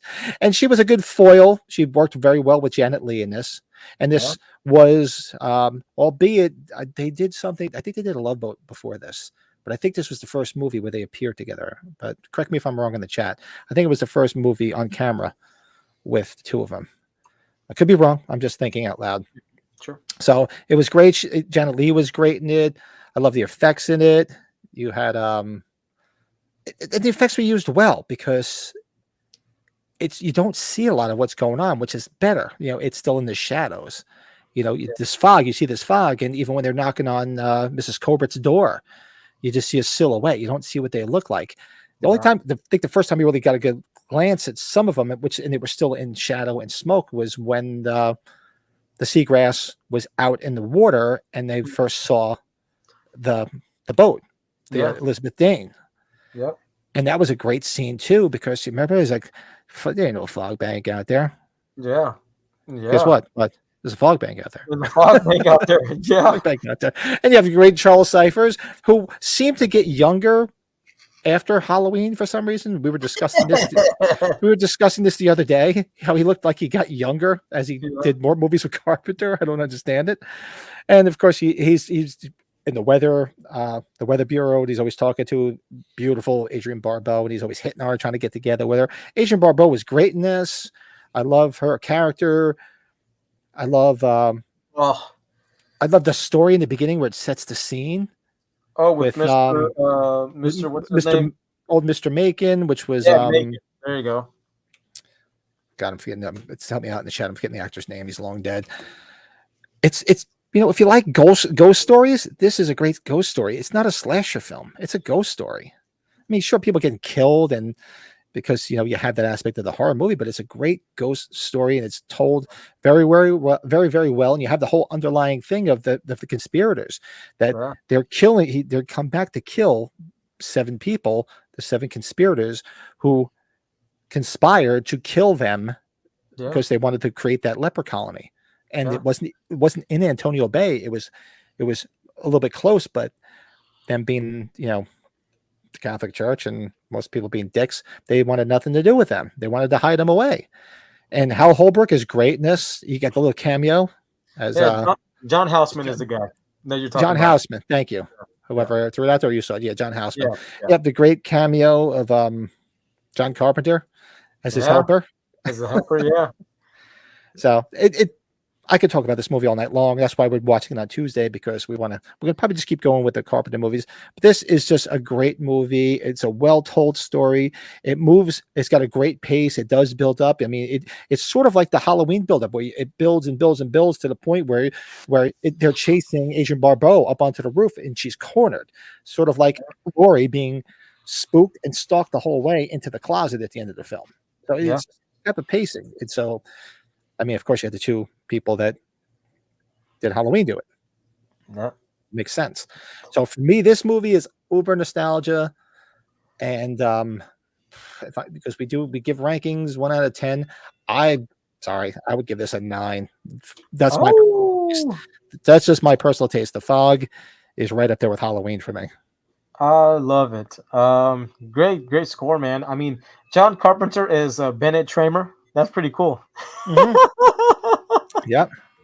I get a kick Bennett, out of that. right. I forgot about that. Yep. Bennett Tramer. I get a kick out of that all the time. But I mean, you got Tommy Wallace in the film. You got fucking everybody and their mama, is in this film. Nick Castle, Tom Atkins is Nick Castle. Like, come on, Nick man. Castle. Yep. Like, come on. Like, to me, this film it just oozes nostalgia. It just oozes creepy vibes.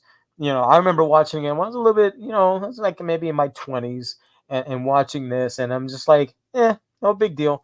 And then as the years go by, you start appreciating the kind of the tone that the movie brings, right? It's just it's any time, it's like Halloween time or whatever, to watch The Fog, it just sets the right tone and mood. Captain Blake and the whole scary story stuff, and it's like, to me, it's just a fun ass fucking movie. The hot ass Adrienne Barbeau, Stevie Wayne. Golly, what a babe. She's gonna be here at the Houston Horror Film Festival, so I hope to hopefully meet her and have a little chat with her, because she's a legend. Let's have a chat. Let's have a chat, baby. So no, yeah. I mean, come on.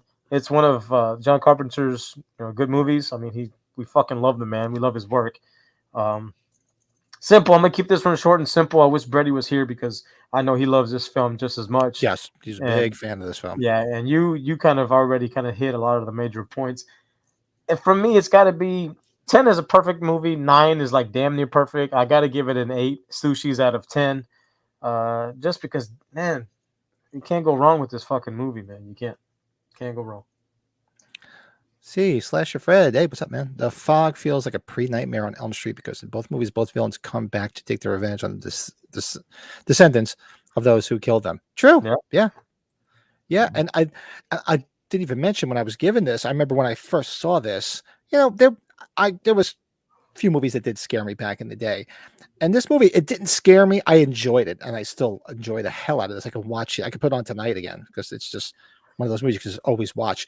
The only part that really scared me, that freaked me out, John Carpenter tends to do this in a lot of his movies. Excuse me, where she's listening to the bumpers in the radio station, and the water. You see the water come out of the Elizabeth Dane sign, with the piece of it, and it shorts out the radio. You hear that voice of the conspirators talking, like "damn them all to hell," and it blows up. That voice, that always scared the shit out of me. That specific part, just the voice, in the same way that Prince of Darkness, when everybody kept having the same dream. That silhouette and that voice coming through like almost like a walkie-talkie type speaker used to give me the chills. Carpenter does that so well. I agree, 100%. Fuck. Oh, Brady's back. Just not Springwood Slasher. Freddy. So this movie at 24. Oh, Russ, you got to hang out with us more often because I need people that are older than me. Damn it, that's awesome. Yeah, because 1980. Well, that depends. You saw it when you were 24. Did you see it when it came out? That's the question. Because he could be joking and be like, "Oh, I saw it when I was 24." When were you 24? Last year, motherfucker.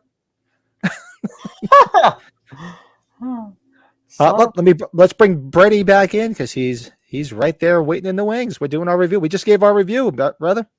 Hey, you would have thought I started a holy war here. Oh, geez, what'd you do? Oh no! Well, my sister and I, like my brother and sister aren't as close as I am with my brother and I am with my sister. It's not like they get along. It's just they don't keep in touch as much, obviously. And she was just shocked that my brother didn't like these last 3 Halloweens at all. He didn't like them at all. And he's just like, we're having my parents' wedding anniversary here at my sister's house in a few weeks. Oh, nice. He's like, we're going to have a talk with Mark when you're here. She's so pissed. Like, we're going to have a talk with that son of a bitch. But you know what? I talked to her about it. She's like, yeah, I'd like to come on and I'll do that one. And did you guys do your Nightmare on Elm Street? I'm like, I don't think we've done them since we've got our new wave of the podcast. So no, we haven't. No, we haven't. I told her, I'm like, because she's a big Nightmare on Elm Street fan. That I would say she would say Halloween, Nightmare on Elm Street, then Friday the 13th. Those are the main 3 series. So. Very nice. I'm sorry. Did you guys review the Fog already, both of you? Yeah, it's your turn. It's your turn, brother. Okay. Stefan, you haven't seen Prince of Darkness yet? Stefan, you got to go see Prince of Darkness. Yeah, Donald Pleasance. His name is Priest. He says Priest. And Russell, we've all seen the remake, and I'll leave it to Joe. Joe, what is the remake? Straight ass cheeks. There you go. To me, it's the worst remake of any movie ever. That's just my opinion. I don't think I've seen a worse remake. Take care, brother. Hopefully we'll see you Tuesday. Hey, Gabriel. Good seeing you. Hey, do you smell shit? Because I smell shit. This is good. I like this line. Yeah, the town sits around for 100 years, and one night the place falls apart. Yes, it's true. But yeah, you got the movie. It's a great ghost story, right? And obviously, this is follow-up to. It is the follow-up to Halloween Before Escape from New York, right? Yeah. Yeah. It's 1980. Yeah. So he brought back a lot of his good, a lot of the people he worked with. Dean Cundy's in there. Jamie Lee's got a smaller role, but she's leading lady on the cover of the one poster, at least, or the one advertisement. Ah, come on. We have our buddy Tom Atkins, and his name is Nick Castle in the movie, right? Yep. How cool is that? I forgot we were talking about Jamie Lee. Janet Leigh. What a fun role. Yeah. And Oh, I yeah. can't wait till you guys when we go check out the sites. You guys will be able to see the church. The church is right by the bar, right by. Oh, shit. Yeah, I want pictures in front of that church. Yeah, because I want pictures of the other sites that are around, just not just from Halloween, from the other Carpenter films. Sure, hell yeah. Yeah, I think we talked about it. Yeah, like so when you come out of the Buccaneer, right? Isn't that what it's called, right? The Buccaneer. Yep. Yeah, Buccaneer. You go to the left. That's where you're going to see the corner where Michael turns to the left to go towards the hospital, and then Yes. you pretty much Yep. walk into the church.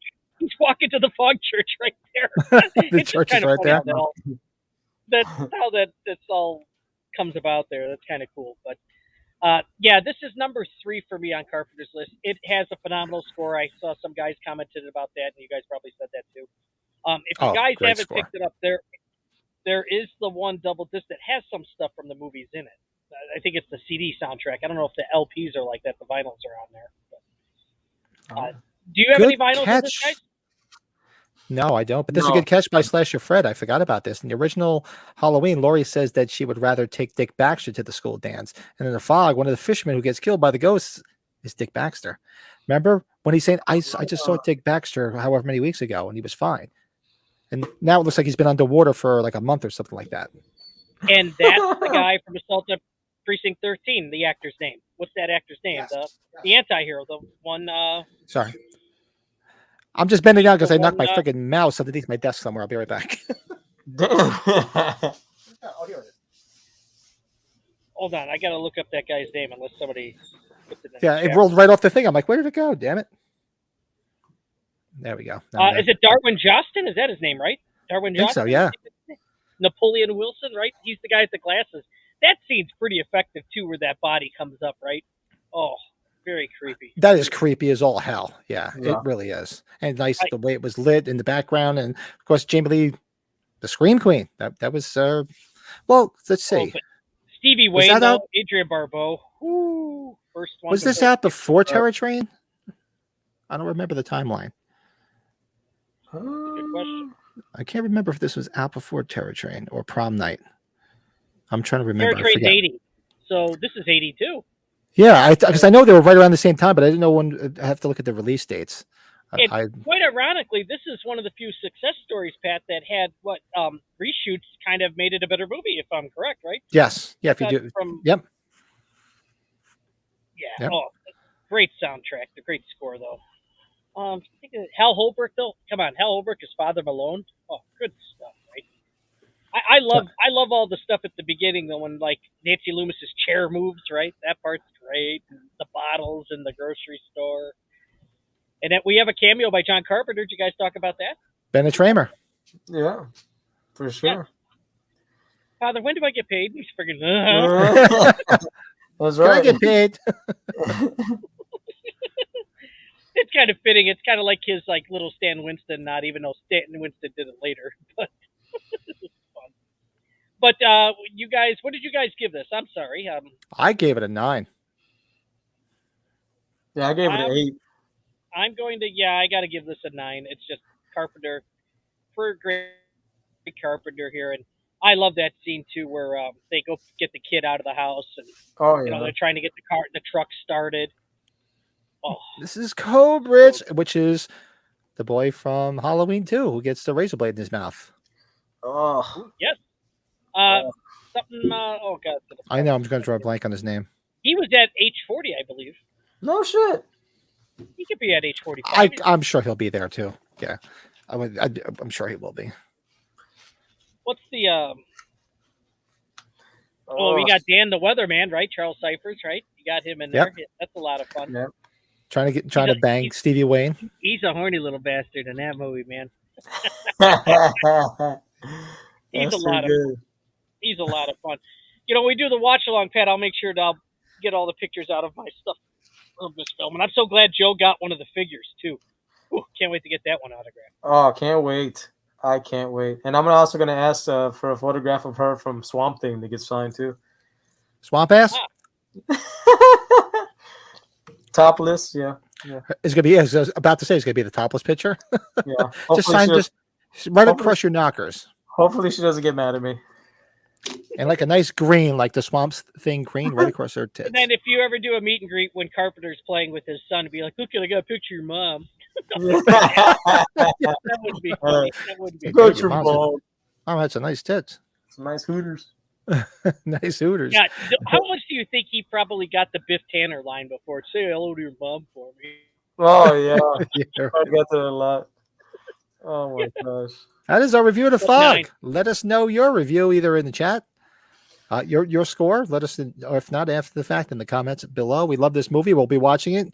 Make sure everybody joins us Tuesday night, 9 Can't wait to watch Eastern, it Tuesday with you guys. 8 Central. We'll be watching The Fog, and that's going to be a lot of fun, man. Looking forward to it. One of my favorites.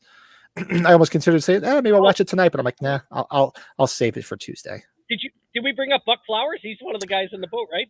Buck Flowers, he's like, bank there's a out fog bank out there. She's crazy. There's no fog bank. Buck Flowers is Janet Leigh's husband in the film. Ah, that's right. Yeah, you're right. That's Al. Yeah. That's her husband that gets killed. Boy, They never came back he in with got the seagrass. his coverage, didn't he?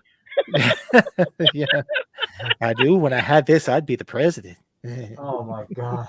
What's his name in Back to the Future? Fred, right? I think it's Fred. think it's Fred. Fred on the bench. Thanks. Oh, that Great, was great. fun, guys. Russ, started watching movies at the age of 60 years ago. So Russell was at the age of 7. Oh, so what are you he's- doing? You're making me nervous. Wow. Damn. So you know what? That's awesome because you saw a lot of good shit when it came out then. That's the thing. That's like that meme that people always see that I try to always put in my head when I feel older than I am is like I may be older than you, but I saw all the good movies. I saw all the great bands. I saw all this good shit that you guys You're right. are never gonna get to see. Pat, that's the way I you're look still at a it. kid at heart. That's why we love you. Yeah, I just look old, fat, bald, all that fun stuff. Definitely throwing the Dumb and Dumber out there, huh? I love it. Where's Oh, it? Nice. So we're gonna be Colin, there's Colin right there. Superb soundtrack to The Fog. Have several versions on vinyl, color virus. Yeah, I think when we I'm trying to remember when we did our Carpenter soundtracks. I think The Fog was either number 2 or 3 for me. I think it was number 2 for you, Brady. For the Fog soundtrack. I think when we were doing Carpenter soundtracks, it was right there. I really thought I went in the same order of my movies. Like I've got Escape from New York as 2 and then The Fog 3, but I could be wrong. Yeah, I'm somewhere right. I'm right about there too. interesting. Because Very interesting. I think we've said this before. The music in his movies is a separate character in itself. Obviously, mainly It is. but Oh yeah. all these movies, it's even like They Live.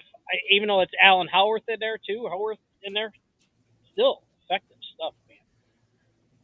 Very, very cool. So you guys talk amongst yourself real quick because I drank a lot more beer than I thought. I gotta get to take a leak. I'll be right back. Hey, Gaga Tinko. You gotta Tinko. I got a tinkle. I'll be right back. We'll talk dolls. We'll talk action figures. Sure, of course. There's a Brett. Stefan says, Brett, shh, I need you, dude. We have special work to do, you and me. You've got the body, I got the brain. Oh my God! Oh Stefan. my! You're starting to scare me, man. What are you? I don't know. It's that Canada love, I guess, right? Yeah, for real. No, man. Nah, for me, Stefan's good people. absolutely. I actually had fun with this Friday the 13th ranking, my friend. Yeah, I did too, bud. You know, it gives you a chance to kind of, because what I like to do when it comes to the ranking is I like to go off my memory, because that to me Right. is what stands out from these movies is like, what is it that was memorable about these films, Mhm. and it's certain things that you remember more than others. And I think that's what makes you like them more. Your memory of certain aspects and movies Right. and time frames and where you were when you're, during that time. So that's what makes these fun. I'll never get tired of ranking Halloween movies, the Jasons, the fucking Freddys, the Chuck. See, we need to do the Chucky series. Honestly, to me, yeah. I think the next ranking we'll talk about this later, of course, is the Child's Play series, because not only that, we now can include the series, the show. So there's so much content there. I'll talk to you guys later, but that's something I really want to talk about. Pat, Fucking or, Child's Play. Joe, I will say how you expressed part 6 when you did your number 1. My sister was like, she was so impressed with what you said, because she felt that, she totally agreed with that, because That she had 6 as I think number 3. I kept her list, but Yeah. she really loved how you expressed that. Wow, I So just want to bring this up real applaud you quick. guys. I just saw Yeah, this 'cause comment from Russell. Russell went to Woodstock with an older cousin at 13. And my son, I'm only bringing this up because Russell, my son works at Bethel Woods. For those that don't know, Bethel Woods is an amphitheater and museum built on the original Woodstock site in Bethel, New York. So yeah, my son works at the theater. That's awesome that you were at Woodstock. That's For crazy. the record, I was at Woodstock. That's right.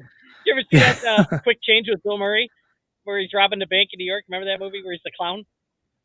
Yeah. Yeah. Did you guys ever see that movie? That's a good movie.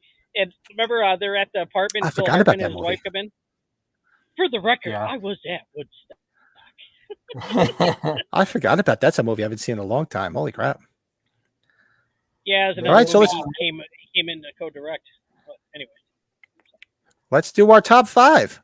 We got a fun one tonight. Tonight we're doing our top 5 horror movie posters. That's just our personal top 5, not the best of all. Our top 5. So let's do our top 5 posters.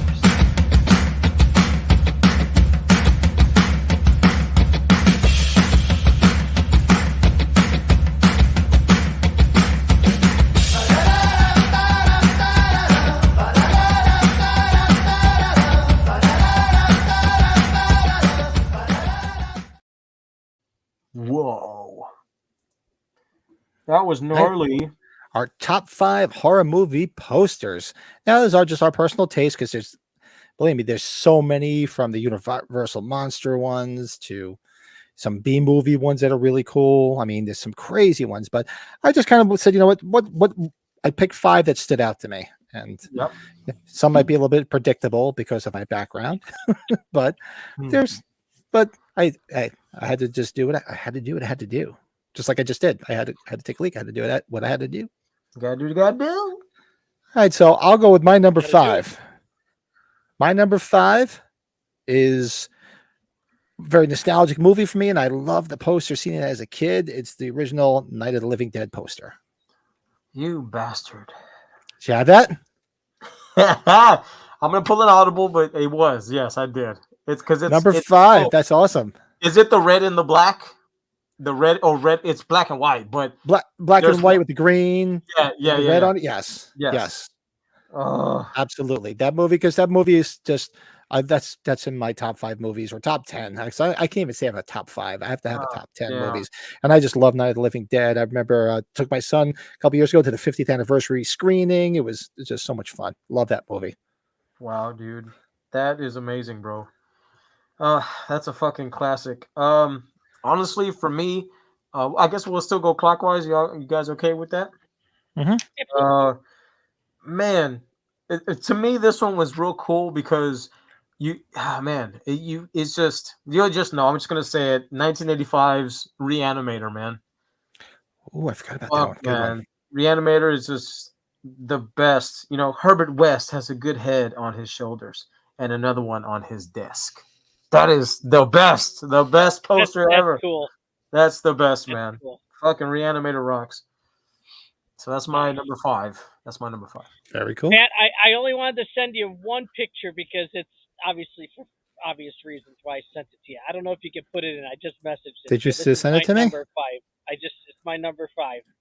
I love the movie too. It's not just because of what it looks. Yeah, hold on. I'll give a minute. I'll bring it up. It's bad taste, the movie, but I'll bring it up You if guys you want seen to the cover talk to about Bad it. Taste, Peter Jackson's Bad Taste, Joe? Oh yeah. Yes. And I can't wait till these new versions come out. Even Frank, our buddy Frank from the Slaughtered Lamb, he's like, when are we going to see these Peter Jackson, Dead Alive, Bad Taste, Meet the Feebles? When are we going to see these new 4Ks or new special editions? And Bad Taste, just the covers, it's hilarious, but it's just priceless. It's the way it looks. Yeah. Slowly bring it up here. It's just taking a second, Jeremy, because I don't know why my computer's moving slow. It does. Oh my God. You know, we should have remembered to have done the pictures. I know that's probably been a lot of work, Pat. So I bet. Well, no, honestly, if you're a horror fan, and you can, the beautiful thing about these top 5s or whatever, just us doing this off the top of our head, you can envision this. You can. Oh, yeah. We've all been to, when you went to the video stores and you looked for the movies. Pretty much the posters were the covers. Honestly, Yeah, that's what drew you to the movie. yeah, that's what drew you to the movie. So you'll remember. You're like, oh shit, yeah, that's right. Who would have ever thought that guy would become an Academy Award-winning filmmaker? You got to start somewhere, right? And he remade King Kong, and I didn't mind his King Kong. It's super ass long, but Yeah, it's not bad. Peter Jackson's an institution to me. So, yeah, bad taste. Number 5. Very cool. Oh, one thing I'm just bringing up that Colin said. You guys heard the collaboration that Carpenter did with the Dance of the Dead duo there from Orange County? No. 80s synth and Ministry riffs? No, I had not seen that. I have to check that out. I love Ministry. Colin posted. Did you guys ever get that Carpenter tribute disc with the covers of all his themes?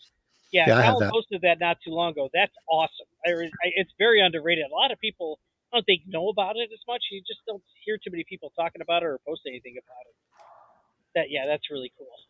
Oh, look at Russell. His Maniac. The original, not the Elijah Wood. Yeah, not the Elijah Wood one. The original. The original one was a crazy movie. I remember seeing that for the first time. That was and Abbott and Costello meet Frankenstein. Yeah, all the old Abbott Costello and the Universal Monster. Like a lot of the older movies are just those posters are just great. We could just do a whole top 5 or 10 just on those. I got something real quick. I just got a gift handed to me from the neighbor. There we go. The neighbor. So check out this artwork, fellas. I'll be in a few. Look at this. Oh, good God. Look at that. That is beautiful. Thank you, neighborinos. You guys rock. Where do you get that from? From that convention downtown. Oh, nice. Today. Look at that. I love the long knife. Look at that. Looks like the Elrod knife. That is so cool. I love the pop collar. Yeah, love it, man. Thank you so much, neighbors. Yeah, that's going up on the wall, cool. baby. Thank you, honeys. That is sweet. Love me my friggin' fan art. I love me. Awesome. Very cool. Nice. But so where are we now? So we're at number 4. All right. So my number 4. I was torn between 2 different posters, and there's one that's not going to be on this list, which I was like, oh my God, you put on that list. But for me, my number 4 is Nightmare on Elm Street 3. DreamWorks, cool. Oh, wow. I love that poster. And maybe it's a little bit nostalgic because when it came out, like I said, I was a hair band guy when I had hair, and I knew the Dawkins song because back then the song always came out before the movie. And I saw that, and I was like, wow, I got to go see this. And still probably next to the original, my favorite one in the franchise when we go down that path and we do that ranking. But I love that poster. Dude, can't fucking argue with that. That's an amazing poster, dude. Damn, good choice. Not for me. Number 4.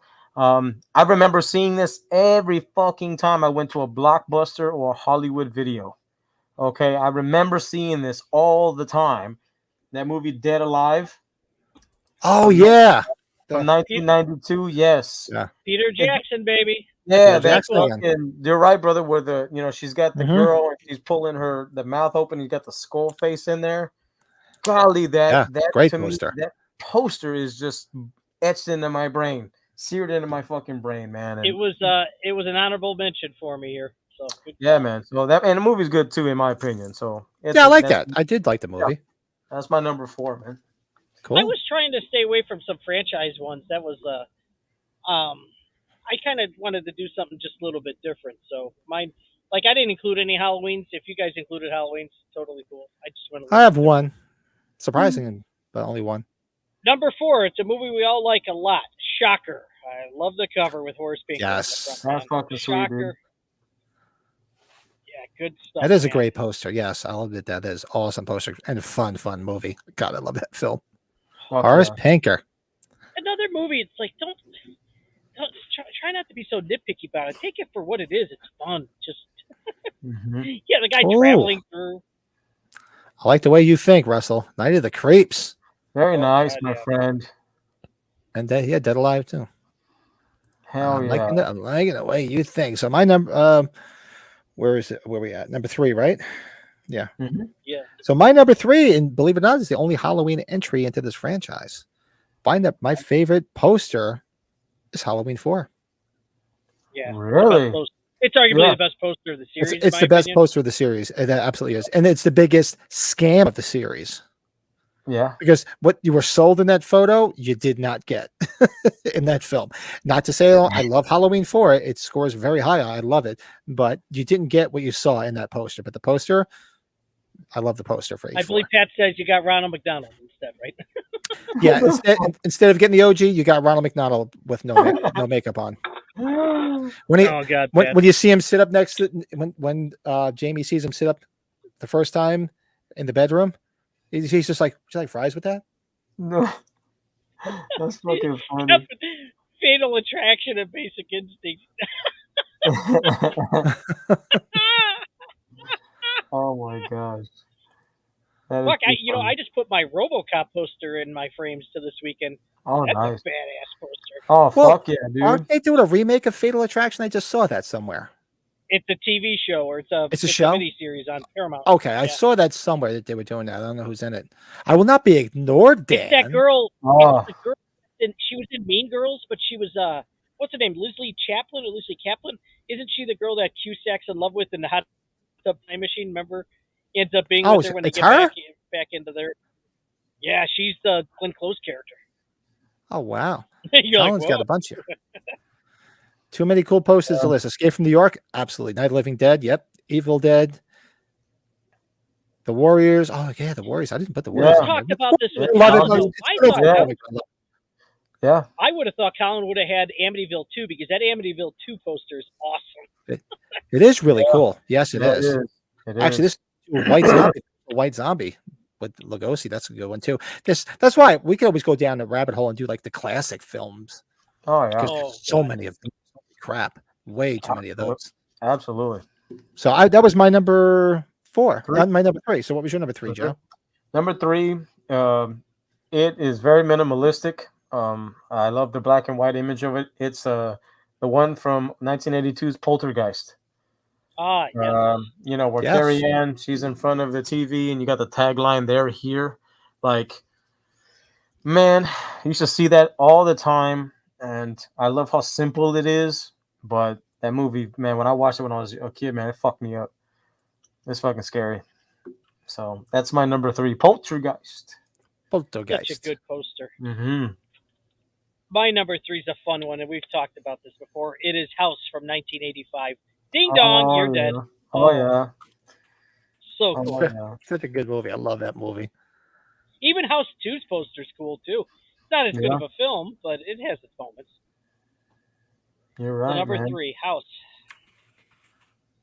I'm just Excuse me. checking Oh, something real should hit the quick. mute button. All right. So Right. for me, so we're at number 2. My number 2, and our good buddy Colin had it on his list. He had a different version of it, I believe. It was a VHS rental poster, but for me, the original Evil Dead. Oh, yeah.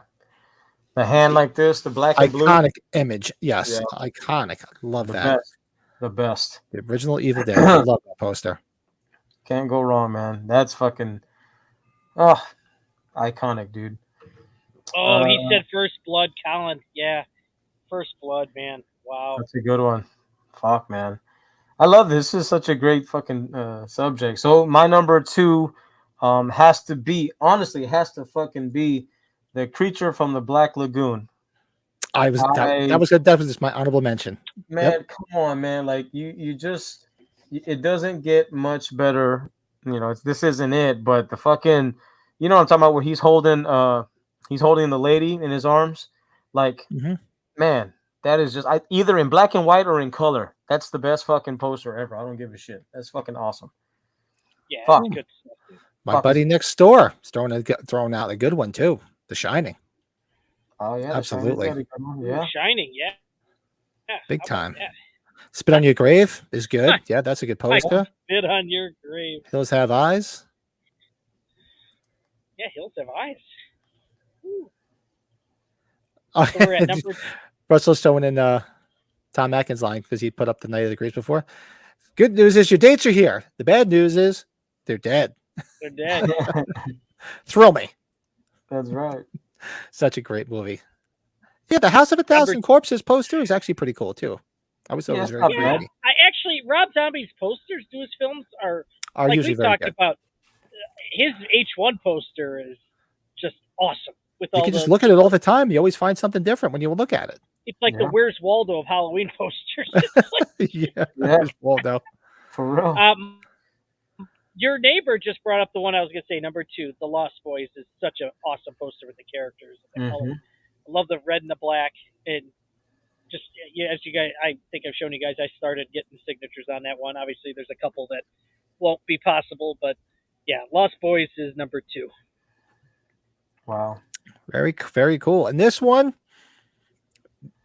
not necessarily just not really nostalgic for me, but just scared me and creeped me out.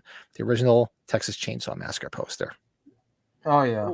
When I saw that, excuse me. that was just like, oh man, I'm like, because it's not even so much the visualization what's on the print. It's the name of that movie. When I first saw the name of the movie, I'm like, because you could just the name itself. I mean, we're desensitized to it, but figure out me, going to like a video store in like 1983 or whatever that hell year it was, and I used to go into the horror section and look at all the movies because that's what I wanted to watch, horror movies. And seeing the Texas Chainsaw Massacre, it just sounds so brutal and like, oh my god, how fucked up is this film got to be? So that was the one that always stuck with me. Yeah. I mean, Halloween, I love it, and I didn't put the classic photo because let's face it, it's iconic. I love it. It's the franchise I fell in love with. It's the movie, my favorite movie of all time. But it's the Halloween poster. It doesn't stand out like some of these other did that stood out to me. Like, wow, these are because I saw the movie before the poster. Yeah. Because I did see the movie and I didn't see the poster till whenever. I don't even remember when I first saw the poster or the cover of the VHS because it was 1980. I didn't even have a VHS player in 1980. So I don't know. It's no the toy with Richard Pryor, but it works. Yeah, the toy. Masturbates. Did I ever show you that poster that I got autographed by that kid, Scott Schwartz? I thought I sent you guys that. Yeah, where yes. he put the inscription, "I want the black man." And yes. I just want to let you know he bought a black man. I wasn't aware that we sold them. Not U.S. U.S. That's U.S., not U.S. God, I love the toy. We got to do that movie as a watch along. It's such a great movie. Richard Donner, man. Tony Burton. We got Tony Burton in there. Yes. One scene. Our buddy Matt Good job, Russell's in man. the chat. Hey, fellas, late to the chat, but the Thing is my favorite. Yeah, I was probably an honorable mention. I do love the Thing poster. A perfect film. Yes. It is a perfect film. Yeah. It's absolutely better than Happy Birthday to Me, so you're good. Yes. Happy Hatchet posters. We'll do some honorable mentions after because I do have another one. Go ahead, Big Joe. It's Joe. All right, man. I had to dive into the Halloween franchise because my number one poster of all time, in my opinion, is Halloween 2. Yeah, I have a feeling. Yep, you've mentioned that before. Yep. Yes, when you see the all new, like I don't know what it is about that the skull pumpkin and the all new. It's the perfect fucking poster, man. It's the best of all time. I don't care what anybody says ever to me. It's my personal favorite. I love it. I love it. I love part 2 more than anything. And I'm working on a tattoo to integrate that poster. So I'm working on I'm trying to find the right artist to get the right tattoo done. So we'll see. I'm thinking about maybe getting, the actual poster done on either my shoulder or something. I'm thinking about ideas. So I guess got to find a way to make it my own. So yeah, working on it. Very cool. Yeah, I had a feeling that was going to be your number one, and I fought like hell to put that on here, but I was like, you know what? I just went with the ones where they popped in my head. Like these are the ones that really shocked me. Like, wow, yeah, holy shit. Yeah. Joe, there's another guy that I met at H40 that is part of the autograph movie poster Facebook group I'm in, where his name's Brian Pearson. He lives in Southern Illinois. He's not. I don't think he's going to H45, but he said everything pretty much spot on what you say. He loves that Halloween 2 poster. That's the one he's been getting autographs from forever. He's probably got the best one sheet I've seen of signatures for that. No shit. Yeah. Dude, that's awesome. I don't. It's so creative. It's nothing like any of the other posters, too. You know. It's not. It's a very good standalone poster. Like it's very different. Oh shit! Hold on. It's so weird. You would never think that would be like a Michael Myers movie in a way, Stormwarning. too. I never saw that Yeah, movie. and the thing about it is just like you mentioned in part 4, like you were really deceived, with that poster. But when part 2, it's like you don't know what you're gonna get, and then you're like, surprised. Like the movie fucking kicks ass. Yeah, Well I agree done. with you, Colin. Because I don't know. Have you guys watched a lot of these Giallo films? I haven't, no. Yeah, I guess this might be a fun little thing that maybe you and I could do, Colin. Because I love the Giallo films, and the posters are really cool. The Italian artwork is just amazing. These are That'd be a lot horror of fun movies. to do. Matt Russell's got a real good idea. I'm going to add that down to our list. Favorite horror VHS covers. I like that. My wife's like, you guys, even though it's horror stuff, you guys should do your Rocky posters. I'm like, I'm not gonna drag them into my Rocky stuff, even though they like Rocky. We could do an old Rocky episode. I have no problem with that. Good God. Okay, so we're at number 1, right? Am I the last? I'm Yep, last, we need right? your number 1. My number 1 is a completely oddball one, but I did it from a standpoint of the experiences I've had getting it autographed, and it is The Burbs with Tom Hanks, even though it's it's a comedy more than a horror movie. The Burbs. The Burbs. Wow. I love the Burbs, man. Fucking love the Burbs. Just from Carrie Fisher. Carrie Fisher wouldn't stop. I think it's because she, when we got her autograph on it, she probably had so much Star Wars stuff in her face. She was nice to see something different. I think. Oh yeah, I'm sure. She had such a good time making it. She's like, yeah, we were into a lot of Universal, but we had a ball making that movie. And I went up to Bruce Dern to get the poster autographed, right? And the first person who autographed it was Courtney Gaines, like years before I got Bruce Dern on it, right? He's like, whose signature is that? I'm like, oh, Courtney Gaines. And he goes, ha ha, Children of the Corn. Children of the Corn. Yeah. I was like, he said it like 3 or 4 times in a row. I'm like, okay, is he on medication or something? But it was so much fun. Oh yes. Oh, actually, this is good. Matt, now he's bringing up alternate horror film posters from maybe like in Japan or other countries.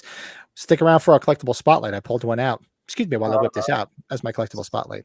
Very nice. Yeah, I think, Matt, probably most of us might agree about Rocky 4 being probably the best one. Would you say so, guys? I think so. Mine. That would probably be mine too. He's draped in the flag, and he's all, fuck yeah, dude, that's the best. Yeah. It's what that movie meant for the time it came out too. It's kind of like what you were saying, Joe, about Friday 6. It's just it's kind of imprinted in our head with the Cold War and all that stuff. But, yeah, I just remember the two the gloves kind of like angling out floating like at the beginning, and then boom, yeah, man, it's so iconic. Joe, yeah, Colin, I don't know. you could do this, Colin. They made an advanced poster before the Rocky 4 one of that on the bottom, and it's Stallone taping up his above it is him taping up his hands. That's like an advanced poster. That is cool. That is cool. I'll send you a picture of it. I've got it. Oh yeah, that's fucking dope, man. Yeah, if we do this, I have you guys got to watch some of the Italian Giallo films. I have a holy crush on I think you pronounce her name Edwin Finch. Help me out, Colin. And she's just like pretty much naked in all those movies, and she's just, oh god, beautiful, beautiful woman. Mm-hmm. So I had to bring that up to him. I think H5 poster. Yeah, that's a very good point, Matt. The H5 poster is actually really cool because you thought you were going to get the continuation of that story. You saw the mask, she's in the clown outfit, and it's the image of her at the end of 4 because now you're going to think that she's the killer, and then you got sold a pile of steaming horse shit. Yeah. I said it, Pat. I wanted to show Joe that one. And put that on there so people can see that one. Oh, Fright Night, Colin. Yes, Fright Night. Fright Night's dope. Ooh, forgot about that one. Even Fright Night 2's posters. Yeah. They're great. True. They're great. Yeah, Russell Stern makes the Burbs. There was one movie. There's one movie poster that I was gonna put in my 5, but it was hard. You guys love this movie. It's so cheese and so funny. Fucking Tremors, man. Kevin Bacon, man. You got the creature at the bottom, and they're at the very top. Like, come on, that's a great fucking poster. Tremors is, fuck, man, that's great. How about They Live too? They Live is really. They Live is a good poster. Yeah, it is. They Live. I really like vampires. John Carpenter's vampires. I love the poster because the vampires. What's the lead vampire's name? I forgot. He's like over in the sky, and then James Woods' whole gang of killers are on the bottom. So Hell yeah. Yeah. Oh man. Awesome stuff, guys. That is our top 5 horror movie posters. Let us know either after the fact, some more in the chat, and that is our top 5. So what? Yeah. I just brought up. I completely forgot because we were just focused on starting right away. This I figured I'd bring up this picture because it was a funny picture. We usually do a beer review, but this was the beer I've been drinking all night from Brady's Wisconsin, my Leinekugel, hanging out with Big Mike and Summer Shandy. with the what is that? The Universal Horror Nights friggin' ornament. Ornament. That's the ultimate beer to have after mowing the lawn. That's like the perfect beer, I would say. And Brady was drinking earlier. Oh yeah, look at that. Yeah, Yacht Zombie. Yacht Zombie from Brooklyn. That nice. just looked priceless. I was like, oh god. Yeah, I forgot all about that. I'm like, oh shit, we forgot the friggin' the beer review. But so what we have left for this fine evening is we usually bring out something from our collection. Excuse us while we whip this out. Something cool from our collection. Talk about it. So I'll go first because Stefan did say something about maybe doing alternate posters from different countries. So asking you shall receive. I chose this one as this is probably my favorite H2 poster from Spain. Oh Yeah, fuck, very cool. dude. That's so cool, man. This poster, I just love this poster. It's just so cool because it's got if you look at it, it's got kills. 4 of the kills from the film are mentioned right there on the poster. That is And so the finger cool. in the butt picture. Yeah. You got the finger in the butt. Well, actually, not necessarily because you have Jamie. She's pointing at Michael, but she doesn't kill him. Obviously, she blows his eyes out, supposedly. And you have Dr. Mixter with the needle in the eye. And then you have the poor burnt up Ben Tramer. That's so cool, dude. Yeah, love this poster. So I figured that, but I'll make that my collectible spotlight. This is an original. This is, I think the date on is 82. Because a lot back then, a lot of the films were released like a year later or months later in different countries. So that is my collectible spotlight for this fine evening. Very nice, buddy. And Brady sent me a cool one. We didn't do our what did we watch this week, but I did watch this the other night again. One of my favorite films, Clue. Clue. Yeah, we got Leslie Ann Warren, Christopher Lloyd, and Tim Curry on there. Maybe I know there's a few that you can't get, like Mrs. White and Mrs. Peacock, but Right. Yeah. That's very nice. I had to give that to when I was at Monster Mania a few years ago. I had to give that to Tim Curry's Handlers, and they mailed it back with a picture and authentication and everything. Oh wow. Very nice, man. Tim Curry, my sister and I we just told my because Lisa loves Rocky Horror, and we were like, we like Tim Curry more in this movie, and that gets a lot of people like, oh boy. That's funny. Yeah. Shout out! I dropped my review on Friday of Rocky Horror. One of my favorite films. Love Rocky Horror. Awesome. We all like Clue. We'll watch Clue for sure on a watch along. It's a good movie. We have to love Clue. There's nothing about that movie I don't like. And Joe, you didn't say anything. Do you want to show something? Yeah, I got some things here. So I don't know. I just grabbed some random shit, but I'm missing one from the collection. But I just go ahead and show them. I love my reaction figures. So I got a pretty good collection of these right here. So I have from Alien. I have the Alien. Man, that's the thickest reaction packaging I think I've ever seen. Seriously, it looks real thick. Oh yeah, it's really cool. Looks really thick. That's what she said. So that's what she said. So the Alien is really cool. Then you got Ripley. Check out Ripley in her spacesuit. That's a badass bitch. I fucking love her. I love her to death. So that's Ripley in her spacesuit. Then we have, or in her jumpsuit rather, and then this is Ripley in her spacesuit. Check that out. She's got the whole little. One quick thing, Joe. Have you noticed this about those reaction figures that the glue comes loose on the plastic? That's why I've gotten 3 Halloween figures because like a son of a bitch. Yes. That's a big problem. I tell everybody out there, so you don't ruin it. You just get a glue stick. Yeah. You put a little bit around it, and it goes right back on. I was curious. I'm like, is it just me? But no, Yeah. It comes off bad.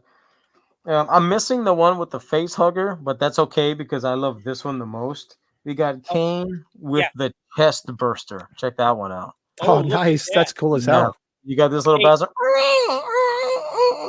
Are you guys going to be on for a bit? I do have to get home here. I'm sorry. Oh no, You guys I'm gonna have to get off anyways here soon. Yeah, we're too. gonna finish the collectible spotlight, then we're gonna jump off. Yep. So if you Okay, if you then have to I'll drop, skip go ahead. I'll probably be around later. If Mike's still in the chat, I think we're probably gonna hit him up for a beer or two. But I'll be around if you wanna. Yep. Yeah, Yeah. if you want to catch up about stuff for the future or whatnot, I know, or whatever. Yeah. Yeah, just hit me up. I'll be up. That's it for my collectible spotlight. Very cool. Well, good. Then we'll stick. All right, just checking what's in the chat here. Oh yes, this is true. Colleen Camp was hot as hell in Clue. She really was. I did watch John Wick Volume 4. I did watch that. I was just so amazed I hadn't seen it yet. So, oh god, those movies are killer. Woo. Awesome. That's huge. Holy shit. Yeah, now Rob's getting personal. Near Dark. Oh yeah. Yes, Near Dark. Great movie. I have to go back and watch the best and worst of. I haven't watched it yet. What's that? Joe and Matt, your collections are dog bullocks. Great, nice. Thanks, Russell. Thanks, man. Oh, and Mike's right there. I'll be jumping off in a minute or two. I'm gonna probably have a cigar if you're up and hanging out. And when I went outside to take a leak before to water the plants, it seemed like it stopped raining finally. Finally. You were watering the plants even though it rained, huh? Yeah, well, I was getting them some vitamins and minerals. Ah, gotcha. Oh, quick before we do go, I'll throw some shameless plugs up for the channel, and we'll let these guys go. Tomorrow dropping is our top 5 horror franchises for collectibles we did a week ago. Yeah, which was a lot of fun. That'll be up tomorrow morning, and then Tuesday night we'll be back doing a watch along of The Fog, one of our favorites. Looking forward to that. I just dropped this for you Kiss fans out there. I actually had a few Halloween people comment on it. That was cool. See, Halloween and Kiss go hand in hand. Horror and I guess that's up there. So check that out. And you guys good for either Wednesday or Thursday? We'll finally finish Halloween 3 since we were so busy. Well, I was so busy we couldn't do it. You guys available? Good. What's a better night for you guys, Wednesday or Thursday? let's finish it out. Whatever day works, Good man. Lord. Let's finish that one strong. Let's get it done. Yeah, because I'd like to start part 4 because I was going to reach out to Nick Grabowski, but I wanted to get the book under our belt first and then have him on. Yeah, man. So I would but- probably but- have to be Wednesday. Okay, so let's do Wednesday because Wednesday works for me. I'm not working nights this week at all, so that'll be for those that were following along. We're going to finish up the Halloween 3 book on Wednesday night. What else we got? And I just speak of my love for Rocky Horror. Just dropped my review on Friday of that, and this coming Friday's review was my favorite. What was my best horror movie poster? Texas Chainsaw Massacre. It'll be on Friday. Go back and revisit this classic. Mr. Content. Mr. Content. Sweet ass sweet. Content, the man, the myth. Yeah. So We that are was- the only weekly podcast that gives you a variety of things. Uh-oh, here we go. Sweet. Really? That was some sweet, Hey, sweet. hey, we are the only podcast that gives you a variety of topics. Okay, so We're the only podcast with 3 maniacs that just keep on talking. because we're super excited. We're so stoked. We're super excited. You know, I'm just playing. I digress. Let's just check the chat one last time, then we'll We're get the out only of Dodge. live podcast I got to be on with Tony Moran. Oh, sorry. Oh, don't go there. I'm so glad.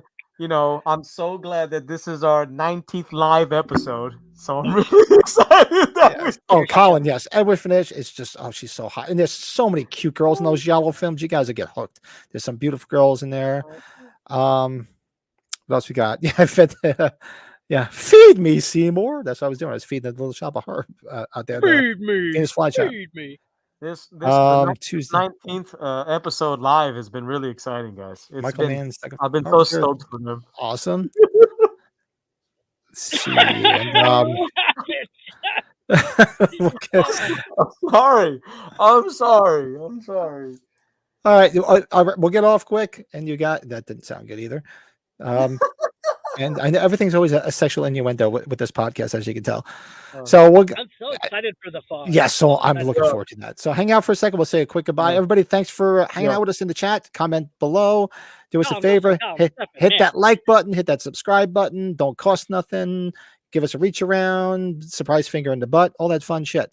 Make sure you come back Tuesday night for the watch along. We'll be back with another podcast next Sunday night with all new topics, all new fun. We'll see where Brett's on location then. Yeah, we're the only. Only one where Brett is on location. I will be back from Mission Impossible, whatever 12 it is. I'll see it earlier. I just know that the guy from La Bamba is the bad guy now. What's his name? Bob. Bob from La Bamba is the main bad guy in the new Mission Impossible movie. Not Richie Valens, not Lou Diamond Phillips. Okay. Not Lou Diamond Phillips. Okay. The brother that's like Richie.